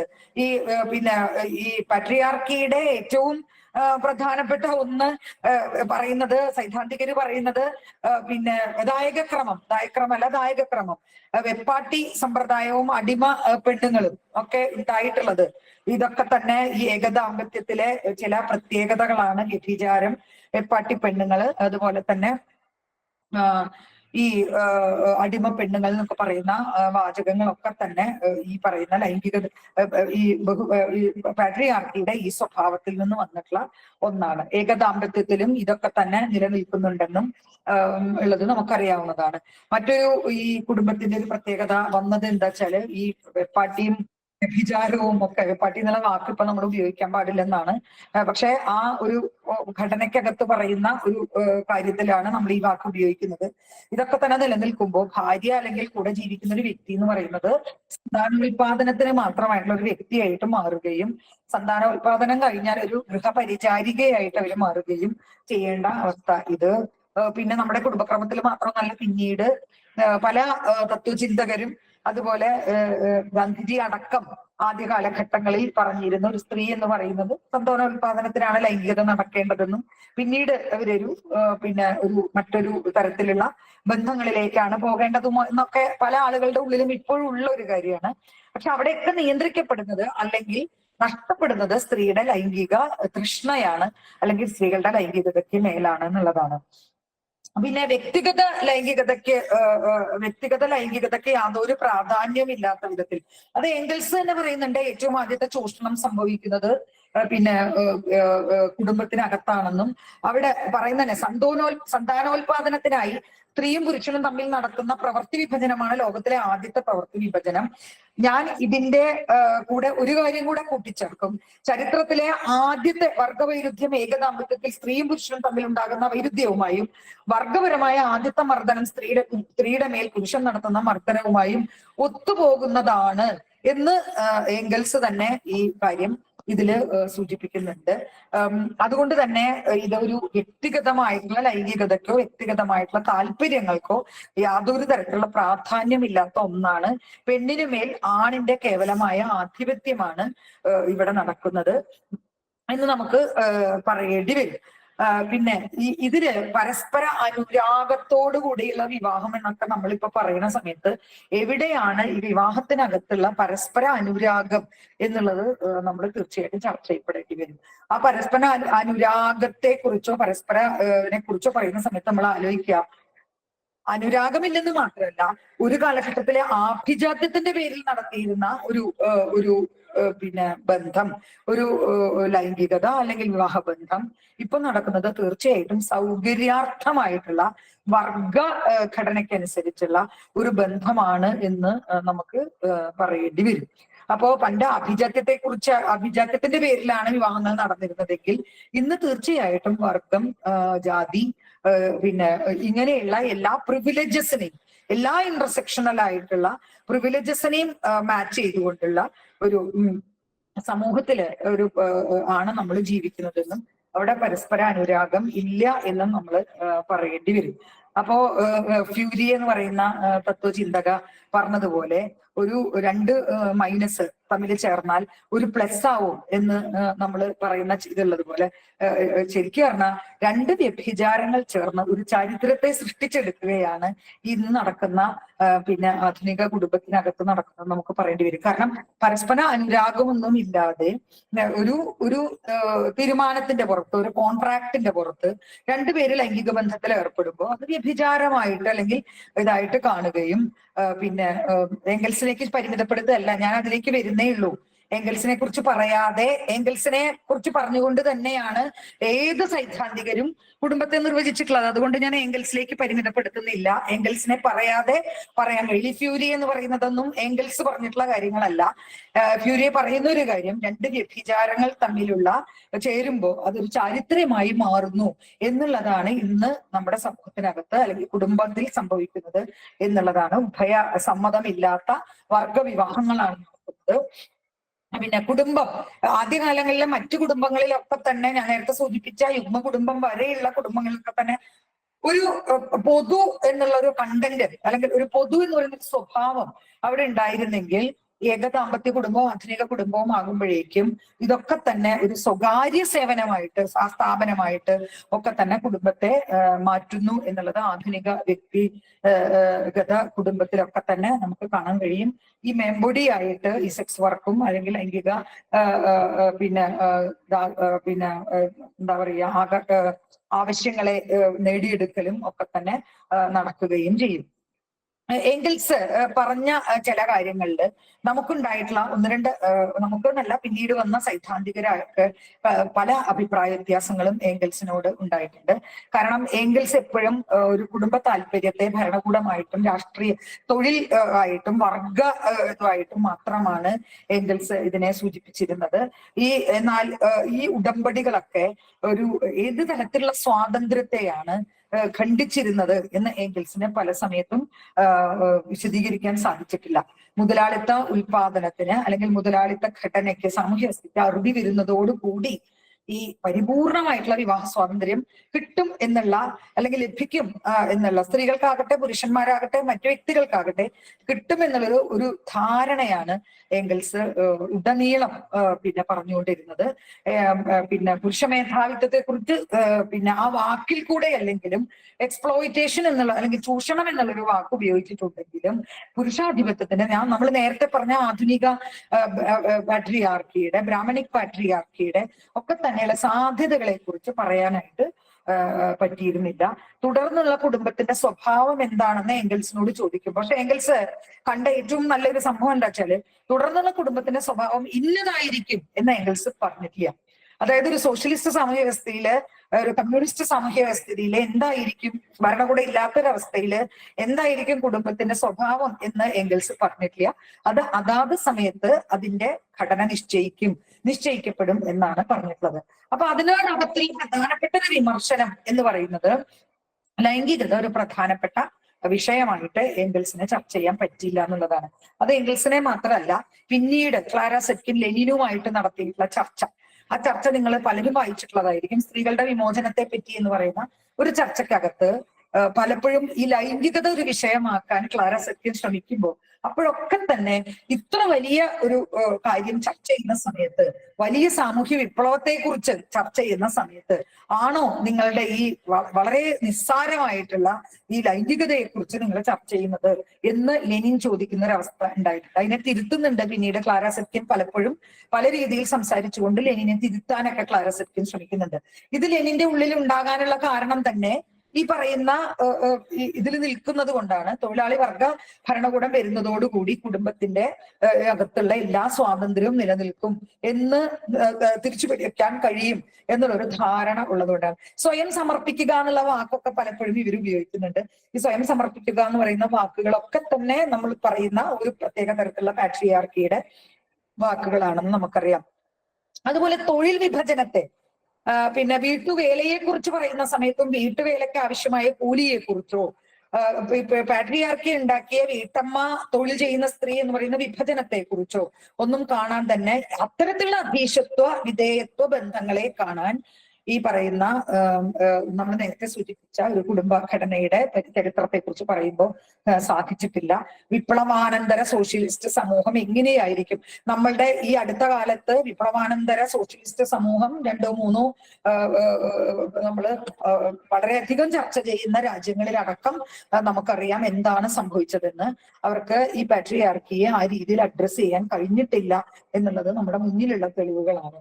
അതുകൊണ്ട് തന്നെ ഈ പിന്നെ ഇതിനെ മാത്രം മുറുകെ പിടിച്ച്, അതായത് ഈ പറയുന്ന സോഷ്യലിസ്റ്റ് ഫെമിനിസം അതല്ലെങ്കിൽ മാർക്സിസ്റ്റ് ഫെമിനിസത്തെ മാത്രം മുറുകെ പിടിച്ച് മുമ്പ് ഉണ്ടാകുന്ന ഒരു പ്രശ്നം, ലൈംഗിക വിപ്ലവത്തെ പിന്നീട് 1960കളിലും 70കളിലും ഇടയിൽ നടന്ന യൂറോപ്പിലെ ലൈംഗിക വിപ്ലവത്തെ ഒക്കെ തന്നെ അരാജകത്വമായിട്ടാണ് നമ്മൾ കണ്ടത്.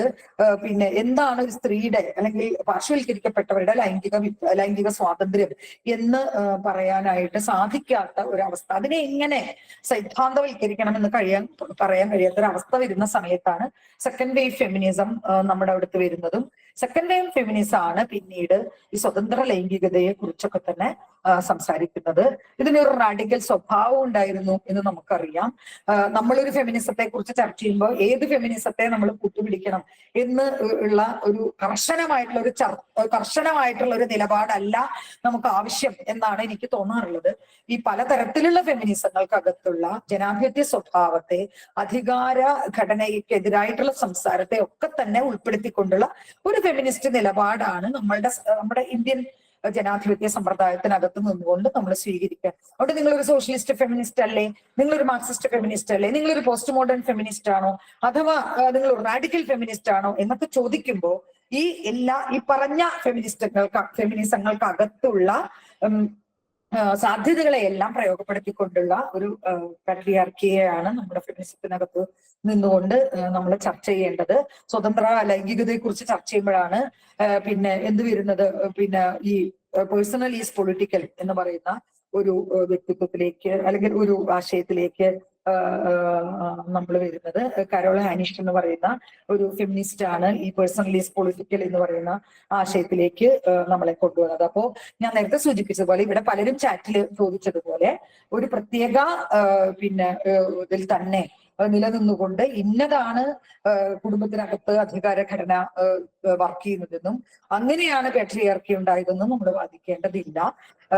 പലതരത്തിലുള്ള കാര്യങ്ങൾ ഈ അടുത്ത കാലത്ത് നമ്മൾ കാണുന്ന ജാതിഘടനയെ എങ്ങനെ നമുക്ക് ഈ പിതൃമേധാവിത്വം നോക്കി കാണുന്നു, പിതൃമേധാവിത്വം സംരക്ഷിക്കാൻ ഉദ്ദേശിക്കുന്ന ജാതിഘടന ഏതാണ്, പിതൃമേധാവിത്വം സംരക്ഷിക്കാൻ ഉദ്ദേശിക്കുന്ന ലൈംഗികത ഏതാണ്, പിതൃമേധാവിത്വം സംരക്ഷിക്കാൻ ഉദ്ദേശിക്കുന്ന അധികാര ബന്ധങ്ങൾ എന്തൊക്കെയാണ്, ഇതെല്ലാം ഓരോന്നും ചർച്ച ചെയ്യാൻ നമുക്ക് ശ്രമിച്ചാൽ മാത്രമേ ഈ പാട്രിയാർക്കിയെ നമുക്ക് അഡ്രസ് ചെയ്യാൻ വേണ്ടി കഴിയുള്ളൂ. അതുകൊണ്ട് തന്നെ ഈ അധികാര ഘടനയ്ക്കകത്ത് ഈ പാട്രിയാർക്കി വളരെ കൃത്യമായി നിലനിൽക്കുന്നത് കൊണ്ടാണ് അധികാര രാഷ്ട്രീയത്തിനകത്തും നമ്മുടെ വളരെ പ്രധാനപ്പെട്ട ഒരു വിഷയമാണത്. അധികാര രാഷ്ട്രീയത്തിനകത്തും ഈ പാട്രിയാർക്കി നിലനിൽക്കുന്നതും ഒരു ലോകസഭാ സീറ്റിൽ നിന്ന് പോലും നമുക്ക് ഒരു MP യെ പോലും സ്ത്രീയായിട്ട് നമുക്ക് ലോക്സഭയിലേക്ക് തെരഞ്ഞെടുക്കാനുള്ള ഒരു രാഷ്ട്രീയ പശ്ചാത്തലം നമ്മളുടെ ഭൂമിക സൃഷ്ടിച്ചെടുക്കാൻ നമുക്ക് സാധിച്ചില്ല. എന്തുകൊണ്ടാണ് സ്ത്രീകൾ രാഷ്ട്രീയ പ്രസ്ഥാനങ്ങളിൽ കൂടുതൽ പ്രവർത്തിക്കാത്തത്? എന്താണ് അവരെ തടസ്സപ്പെടുത്തുന്നത്? എന്തൊക്കെയാണ് അവരുടെ മറ്റുത്തരവാദിത്തങ്ങള്? ഏതുത്തരവാദിത്തങ്ങളാണ് ഇതിന് കാരണം? ലിംഗപരമായ തൊഴിൽ വിഭജനം എന്താണ്? രാഷ്ട്രീയ പ്രസ്ഥാനങ്ങൾ എത്ര കണ്ട് സ്ത്രീകളെ ഉൾക്കൊള്ളാൻ തയ്യാറായിട്ടുണ്ട്? അതെത്ര കണ്ട് പാട്രിയാർക്കലാണ്? എന്തൊക്കെയാണ് ഇതിനെ തടസ്സപ്പെടുത്തുന്നതൊക്കെ ചർച്ച ചെയ്താൽ മാത്രമേ, നിങ്ങൾ രാഷ്ട്രീയത്തിൽ വരാത്തതുകൊണ്ടല്ലേ, നിങ്ങൾ ഫുൾ ടൈമർ ആവാത്തത് കൊണ്ടല്ലേ നിങ്ങളെ നേതാവാക്കാൻ പറ്റാത്തത് എന്ന് ചോദിക്കുന്ന ഒരു ഉൾട്ട ചോദ്യങ്ങളെ ഒക്കെ തന്നെ എതിർക്കാൻ വേണ്ടി സാധിക്കുകയുള്ളൂ. ആ രീതിയിൽ നമ്മൾ ശക്തിപ്പെട്ടാൽ മാത്രമേ നമുക്കത് സാധിക്കുള്ളൂ. അതുകൊണ്ട് തന്നെ അധികാര രാഷ്ട്രീയത്തെ കുറിച്ച് കൂടുതൽ നമ്മൾ സംസാരിച്ചിട്ട് ഒരു കാര്യമില്ല. നമുക്കറിയാം വളരെ 14% 13.6% മറ്റോ ആണ് ഇന്നും നമ്മളുടെ ലോകസഭയില് നമ്മളുള്ളത്. 12% എത്രയോ കുറവാണ് നമ്മുടെ നിയമസഭയില്. 12 പേരൊക്കെയാണ് ആകെ 143 പേരില് നമ്മുടെ സ്ത്രീകള് ഇന്ന് നിലനിൽക്കുന്നുള്ളൂ. ഈ തുടങ്ങിയിട്ടുള്ള കാര്യങ്ങൾ വരുമ്പോ തന്നെ നമുക്ക് മനസ്സിലാക്കാം അധികാര രാഷ്ട്രീയത്തെ എങ്ങനെയാണ് തടസ്സപ്പെടുത്തുന്നത്. അതിൽ എന്തെങ്കിലും ചെയ്യാൻ സാധിക്കുന്നത് തദ്ദേശ സ്വയംഭരണ സ്ഥാപനങ്ങളിലാണ്. അത് റിസർവേഷൻ ഉള്ളത് കൊണ്ടാണ്. എന്നാൽ പോലും തദ്ദേശ സ്വയംഭരണ സ്ഥാപനങ്ങളിൽ വളരെ ജെന്റിലായിട്ടുള്ള വലിയ തീരുമാനങ്ങളൊന്നും എടുക്കാൻ കഴിയാത്ത, നിയമങ്ങൾ പരമാധികാരമില്ലാത്ത ഒരു വേദി ആയതുകൊണ്ടായിരിക്കാം ഈ പറഞ്ഞ റെപ്രസെന്റേഷൻ എങ്കിലും സ്ത്രീകൾക്ക് കൊടുക്കാൻ സാധിച്ചതും എന്നുള്ള ഒരു ജെൻഡർ രാഷ്ട്രീയം ഈ അധികാരത്തെ കുറിച്ച് പറയുമ്പോൾ നമുക്ക് ചർച്ച ചെയ്യാൻ വേണ്ടി സാധിക്കണം. അവസാനിപ്പിക്കുകയാണ് ഞാൻ. എന്താണ് ശാസ്ത്രത്തിന്റെ അവസ്ഥ എന്നും കൂടെ നമുക്ക് നോക്കാം. അത് ഒരുപക്ഷെ എന്നെക്കാളേറെ നിങ്ങൾക്ക് അതിനെക്കുറിച്ച് അറിയാം. ഞാൻ ഇതിനെക്കുറിച്ച് വായിച്ചത് പിന്നെ സൈനിയുടെ ഒരു ഇൻഫീരിയർ എന്ന് പറയുന്ന ഒരു പുസ്തകത്തിൽ നിന്നാണ് ഞാൻ കുറച്ച് മനസ്സിലാക്കിയത്. ശാസ്ത്രം എന്ന് പറഞ്ഞാൽ നമുക്കറിയാവുന്നതുപോലെ പ്രജുഡിസ് ഒന്നും ഇല്ലാതെ, മുൻധാരണകളൊന്നുമില്ലാതെ, മുൻവിധികളൊന്നുമില്ലാതെ കാര്യങ്ങളെ യുക്തിസഹമായി കാണുകയും വസ്തുനിഷ്ഠമായി കാണുകയും ചെയ്യേണ്ട ഒരു മേഖലയാണ് ശാസ്ത്രം. പക്ഷേ ഇന്നോളം നിലവിൽ വന്നിട്ടുള്ള ശാസ്ത്ര പ്രവർത്തനങ്ങളും അതല്ലെങ്കിൽ സയൻസിന്റെ വ്യവഹാരങ്ങളും ഒക്കെ തന്നെ ജെൻഡർ വെച്ച് പരിശോധിക്കുമ്പോൾ നമുക്കറിയാൻ കഴിയും പലപ്പോഴും ഈ പ്രജുഡിസസ് ഒക്കെ ഉള്ള, മുൻവിധികളൊക്കെയുള്ള ഒരു മേഖലയായിരുന്നു അല്ലെങ്കിൽ ആണ് ഈ സയൻസ് എന്ന്. നമ്മുടെ സ്ത്രീകളുടെ റെപ്രസെന്റേഷൻ എത്ര കണ്ട് ശാസ്ത്രത്തിന്റെ ഇതിലുണ്ട് നമുക്ക് നോക്കുമ്പോൾ അറിയാൻ കഴിയും. ഇപ്പൊ ഈ ആധുനിക കാലഘട്ടത്തിൽ വിദ്യാഭ്യാസം വരെ ചിലപ്പോ സ്ത്രീകൾക്ക് ഒരുപോലെ, പെൺകുട്ടികൾക്ക് ആൺകുട്ടികളുടെ പോലെ അവസരം തരുന്നുണ്ടാവും. പക്ഷെ ഒരു തൊഴിലിന്റെ മേഖലയിൽ എത്തുമ്പോഴേക്കും എത്ര കണ്ട് ഈ ശാസ്ത്രജ്ഞരായാലും ശാസ്ത്ര മേഖലകളിൽ 100% അർപ്പിക്കുന്ന ആളുകളായാലും അതിന് സ്ത്രീകൾക്ക് കഴിയുന്നുണ്ട്. അതിന് സ്ത്രീകളെ തടസ്സപ്പെടുത്തുന്നത് എന്താണ്? എത്ര കണ്ട് ശാസ്ത്രം ബയസ്ഡ് ആണ് എന്നൊക്കെ നമ്മൾ ആലോചിക്കേണ്ടി വരിക. ഇതില് ഈ പുസ്തകത്തിൽ പറയുന്നത്, നിങ്ങൾ പലരും വായിച്ചിട്ടുള്ള പുസ്തകങ്ങളായിരിക്കും ഇത് ഒരു ഡിസ്കഷൻ, കരോളിനുമായിട്ടുള്ള ഒരു ഡിസ്കഷൻ കെന്നാർഡിന്റെ പറയുന്നുണ്ട്. ചാൾസ് ഡാർവിൻ പരിണാമ സിദ്ധാന്തം വെച്ച് ഏറ്റവും വിപ്ലവകരമായിട്ടുള്ള ഒരു ആശയം നമ്മളുടെ മുന്നിൽ വെച്ചിട്ടുള്ള ചാൾസ് ഡാർവിൻ പോലും ഈ കെന്നാർഡുമായിട്ടുള്ള ചർച്ചയ്ക്കകത്ത് സ്ത്രീകൾ ഇൻഫീരിയർ ആണ്, ഇന്റലക്ച്വലി ഇൻഫീരിയർ ആണ് എന്ന് പറയുന്ന ഒരു അഭിപ്രായമാണ് അവർ തമ്മിലുള്ള ില് ഡാർവിൻ കാണിച്ചിരുന്നത് എന്നുള്ളത് ഇവരെ അങ്ങേയറ്റം നിരാശപ്പെടുത്തിയിട്ടുണ്ട് എന്നുള്ളത് പറയുന്നുണ്ട്. കാരണം മിത്തുകള് അത്രയ്ക്ക് ശക്തമായിരുന്നു എന്നുള്ളതാണ് അതിന്റെ കാരണം. അതുപോലെ തന്നെ പലപ്പോഴും സ്ത്രീകളുടെ റീപ്രൊഡക്റ്റീവ് സിസ്റ്റത്തിനെ ഇത് ബാധിക്കുന്ന വരെ അന്നത്തെ പല ആളുകളും ഈ ശാസ്ത്രത്തിൽ ഉണ്ടാക്കുന്ന സ്ട്രെസ് തുടങ്ങിയവ റീപ്രൊഡക്റ്റീവ് സിസ്റ്റത്തിനെ ബാധിക്കും എന്നുള്ള വാദം ഉണ്ടായിട്ടുണ്ട്. അതുപോലെ സ്ത്രീകൾ പലപ്പോഴും ശാസ്ത്ര മേഖലയിൽ പ്രവർത്തിക്കുമ്പോൾ അത് പുരുഷന്മാരുടെ എന്താ പറയുക, ശ്രദ്ധയെ വ്യതിചലിപ്പിക്കാൻ അല്ലെങ്കിൽ ശ്രദ്ധയെ നഷ്ടപ്പെടുത്താൻ, അവരുടെ കോൺസെൻട്രേഷനെ നഷ്ടപ്പെടുത്താൻ കാരണമാകും സ്ത്രീകളുടെ റെപ്രസെന്റേഷൻ എന്നൊക്കെ വളരെ വിഡ്ഢിതരായിട്ട് പറയുന്നുണ്ടായിട്ട് പലപ്പോഴും സൂചിപ്പിക്കുന്നത് 10-30,000-ഓളം ആർട്ടിക്കിൾസ് പല ശാസ്ത്രത്തിലും സ്ത്രീകളുടെ പ്രശ്നങ്ങളെ കുറിച്ചും സ്ത്രീകളുടെ ബയോളജിക്കലായിട്ടും ഫിസിയോളജിക്കലായിട്ടും ഒക്കെ പറയുമ്പോഴും ആ ആർട്ടിക്കിളിലൊന്നും സ്പെഷ്യൽ മെൻഷൻ ആയിട്ട് ജെൻഡർ ഡിസ്ക്രിമിനേഷൻ സൂചിപ്പിക്കുന്നില്ല എന്നുള്ളത് പല ശാസ്ത്രജ്ഞരും തന്നെ ഇവിടെ സൂചിപ്പിക്കുന്നുണ്ട്. ശാസ്ത്രത്തിനകത്തുള്ള ജെൻഡർ പേ ഗ്യാപ്പ്, സ്ത്രീകളും പുരുഷനും തമ്മിലുള്ള കൂലിയിലുള്ള വ്യത്യാസം നിലനിൽക്കുന്നുണ്ട്. ശാസ്ത്രരംഗത്ത് വയലൻസ് അനുഭവിച്ച ഒരുപാട് സ്ത്രീകളുടെ അനുഭവങ്ങളുണ്ട്. ഒക്കെ തന്നെ നിലനിൽക്കുന്ന വളരെ ഇംബാലൻസ്ഡ് ആയിട്ടുള്ള ഒരു ജെൻഡർ ബന്ധമാണ് ശാസ്ത്രത്തിനകത്തും നിലനിൽക്കുന്നത് എന്ന് നമുക്കറിയാം. അതുകൊണ്ട് തന്നെ ശാസ്ത്രം ഇതിൽ നിന്ന് വ്യത്യസ്തമാണെന്ന് നമുക്ക് പറയാൻ കഴിയില്ല. ശാസ്ത്രമടക്കം പിന്നെ ശാസ്ത്രലോകം എന്ന് പറയാം, ശാസ്ത്രം എന്ന് പറയുന്നില്ല, ശാസ്ത്രലോകം, ഇന്നത്തെ ശാസ്ത്രലോകം അടക്കം വളരെ എൻജെൻഡേർഡ് ആയിട്ടുള്ള അല്ലെങ്കിൽ ജെൻഡർ ഡിസ്ക്രിമിനേഷൻ നിലനിൽക്കുന്ന ഒരു സമൂഹം അല്ലെങ്കിൽ ആണ് എന്ന് കൂടെ സൂചിപ്പിച്ചുകൊണ്ട് ഞാൻ എന്റെ അവതരണം അവസാനിപ്പിക്കണം. ഒരുപാട് വിഷയങ്ങൾ എനിക്ക് തന്ന വിഷയത്തിൽ ഉണ്ടായിരുന്നു. തിങ്ങി നിറഞ്ഞ ഒരു സംഭവമാണ്. ഇതിൽ ഓരോന്നും ഓരോ മണിക്കൂർ സംസാരിക്കാനുള്ളതാണ്. പക്ഷെ ഈ വിഷയങ്ങളൊക്കെ കവർ ചെയ്യണം എന്നുള്ളത് കൊണ്ട് ഞാൻ എന്റെ പരിമിതമായ അറിവിൽ നിന്നുകൊണ്ടുള്ള ഒരു ഓട്ടപ്രദക്ഷിണാണ് ഞാൻ നടത്തിയിട്ടുള്ളത്. തീർച്ചയായിട്ടും പല വിഷയങ്ങളിലും എന്നേക്കാൾ ധാരണ ഇവിടെ ഇരിക്കുന്നവരുണ്ടാവും. നിങ്ങൾ അത് പരസ്പരം ഷെയർ ചെയ്യുകയാണെങ്കിൽ നമുക്ക് കുറെ കൂടെ ഫലപ്രദമായിട്ട് ഈ സെഷനെ നമുക്ക് അവസാനിപ്പിക്കാൻ പറ്റും. ഇങ്ങനെ ഒരു അവസരം തന്ന എന്റെ തന്നെ സംഘടനയായിട്ടുള്ള ശാസ്ത്ര സാഹിത്യ പരിഷത്തിനോട് എന്റെ സ്നേഹം അറിയിക്കുന്നു. നന്ദി.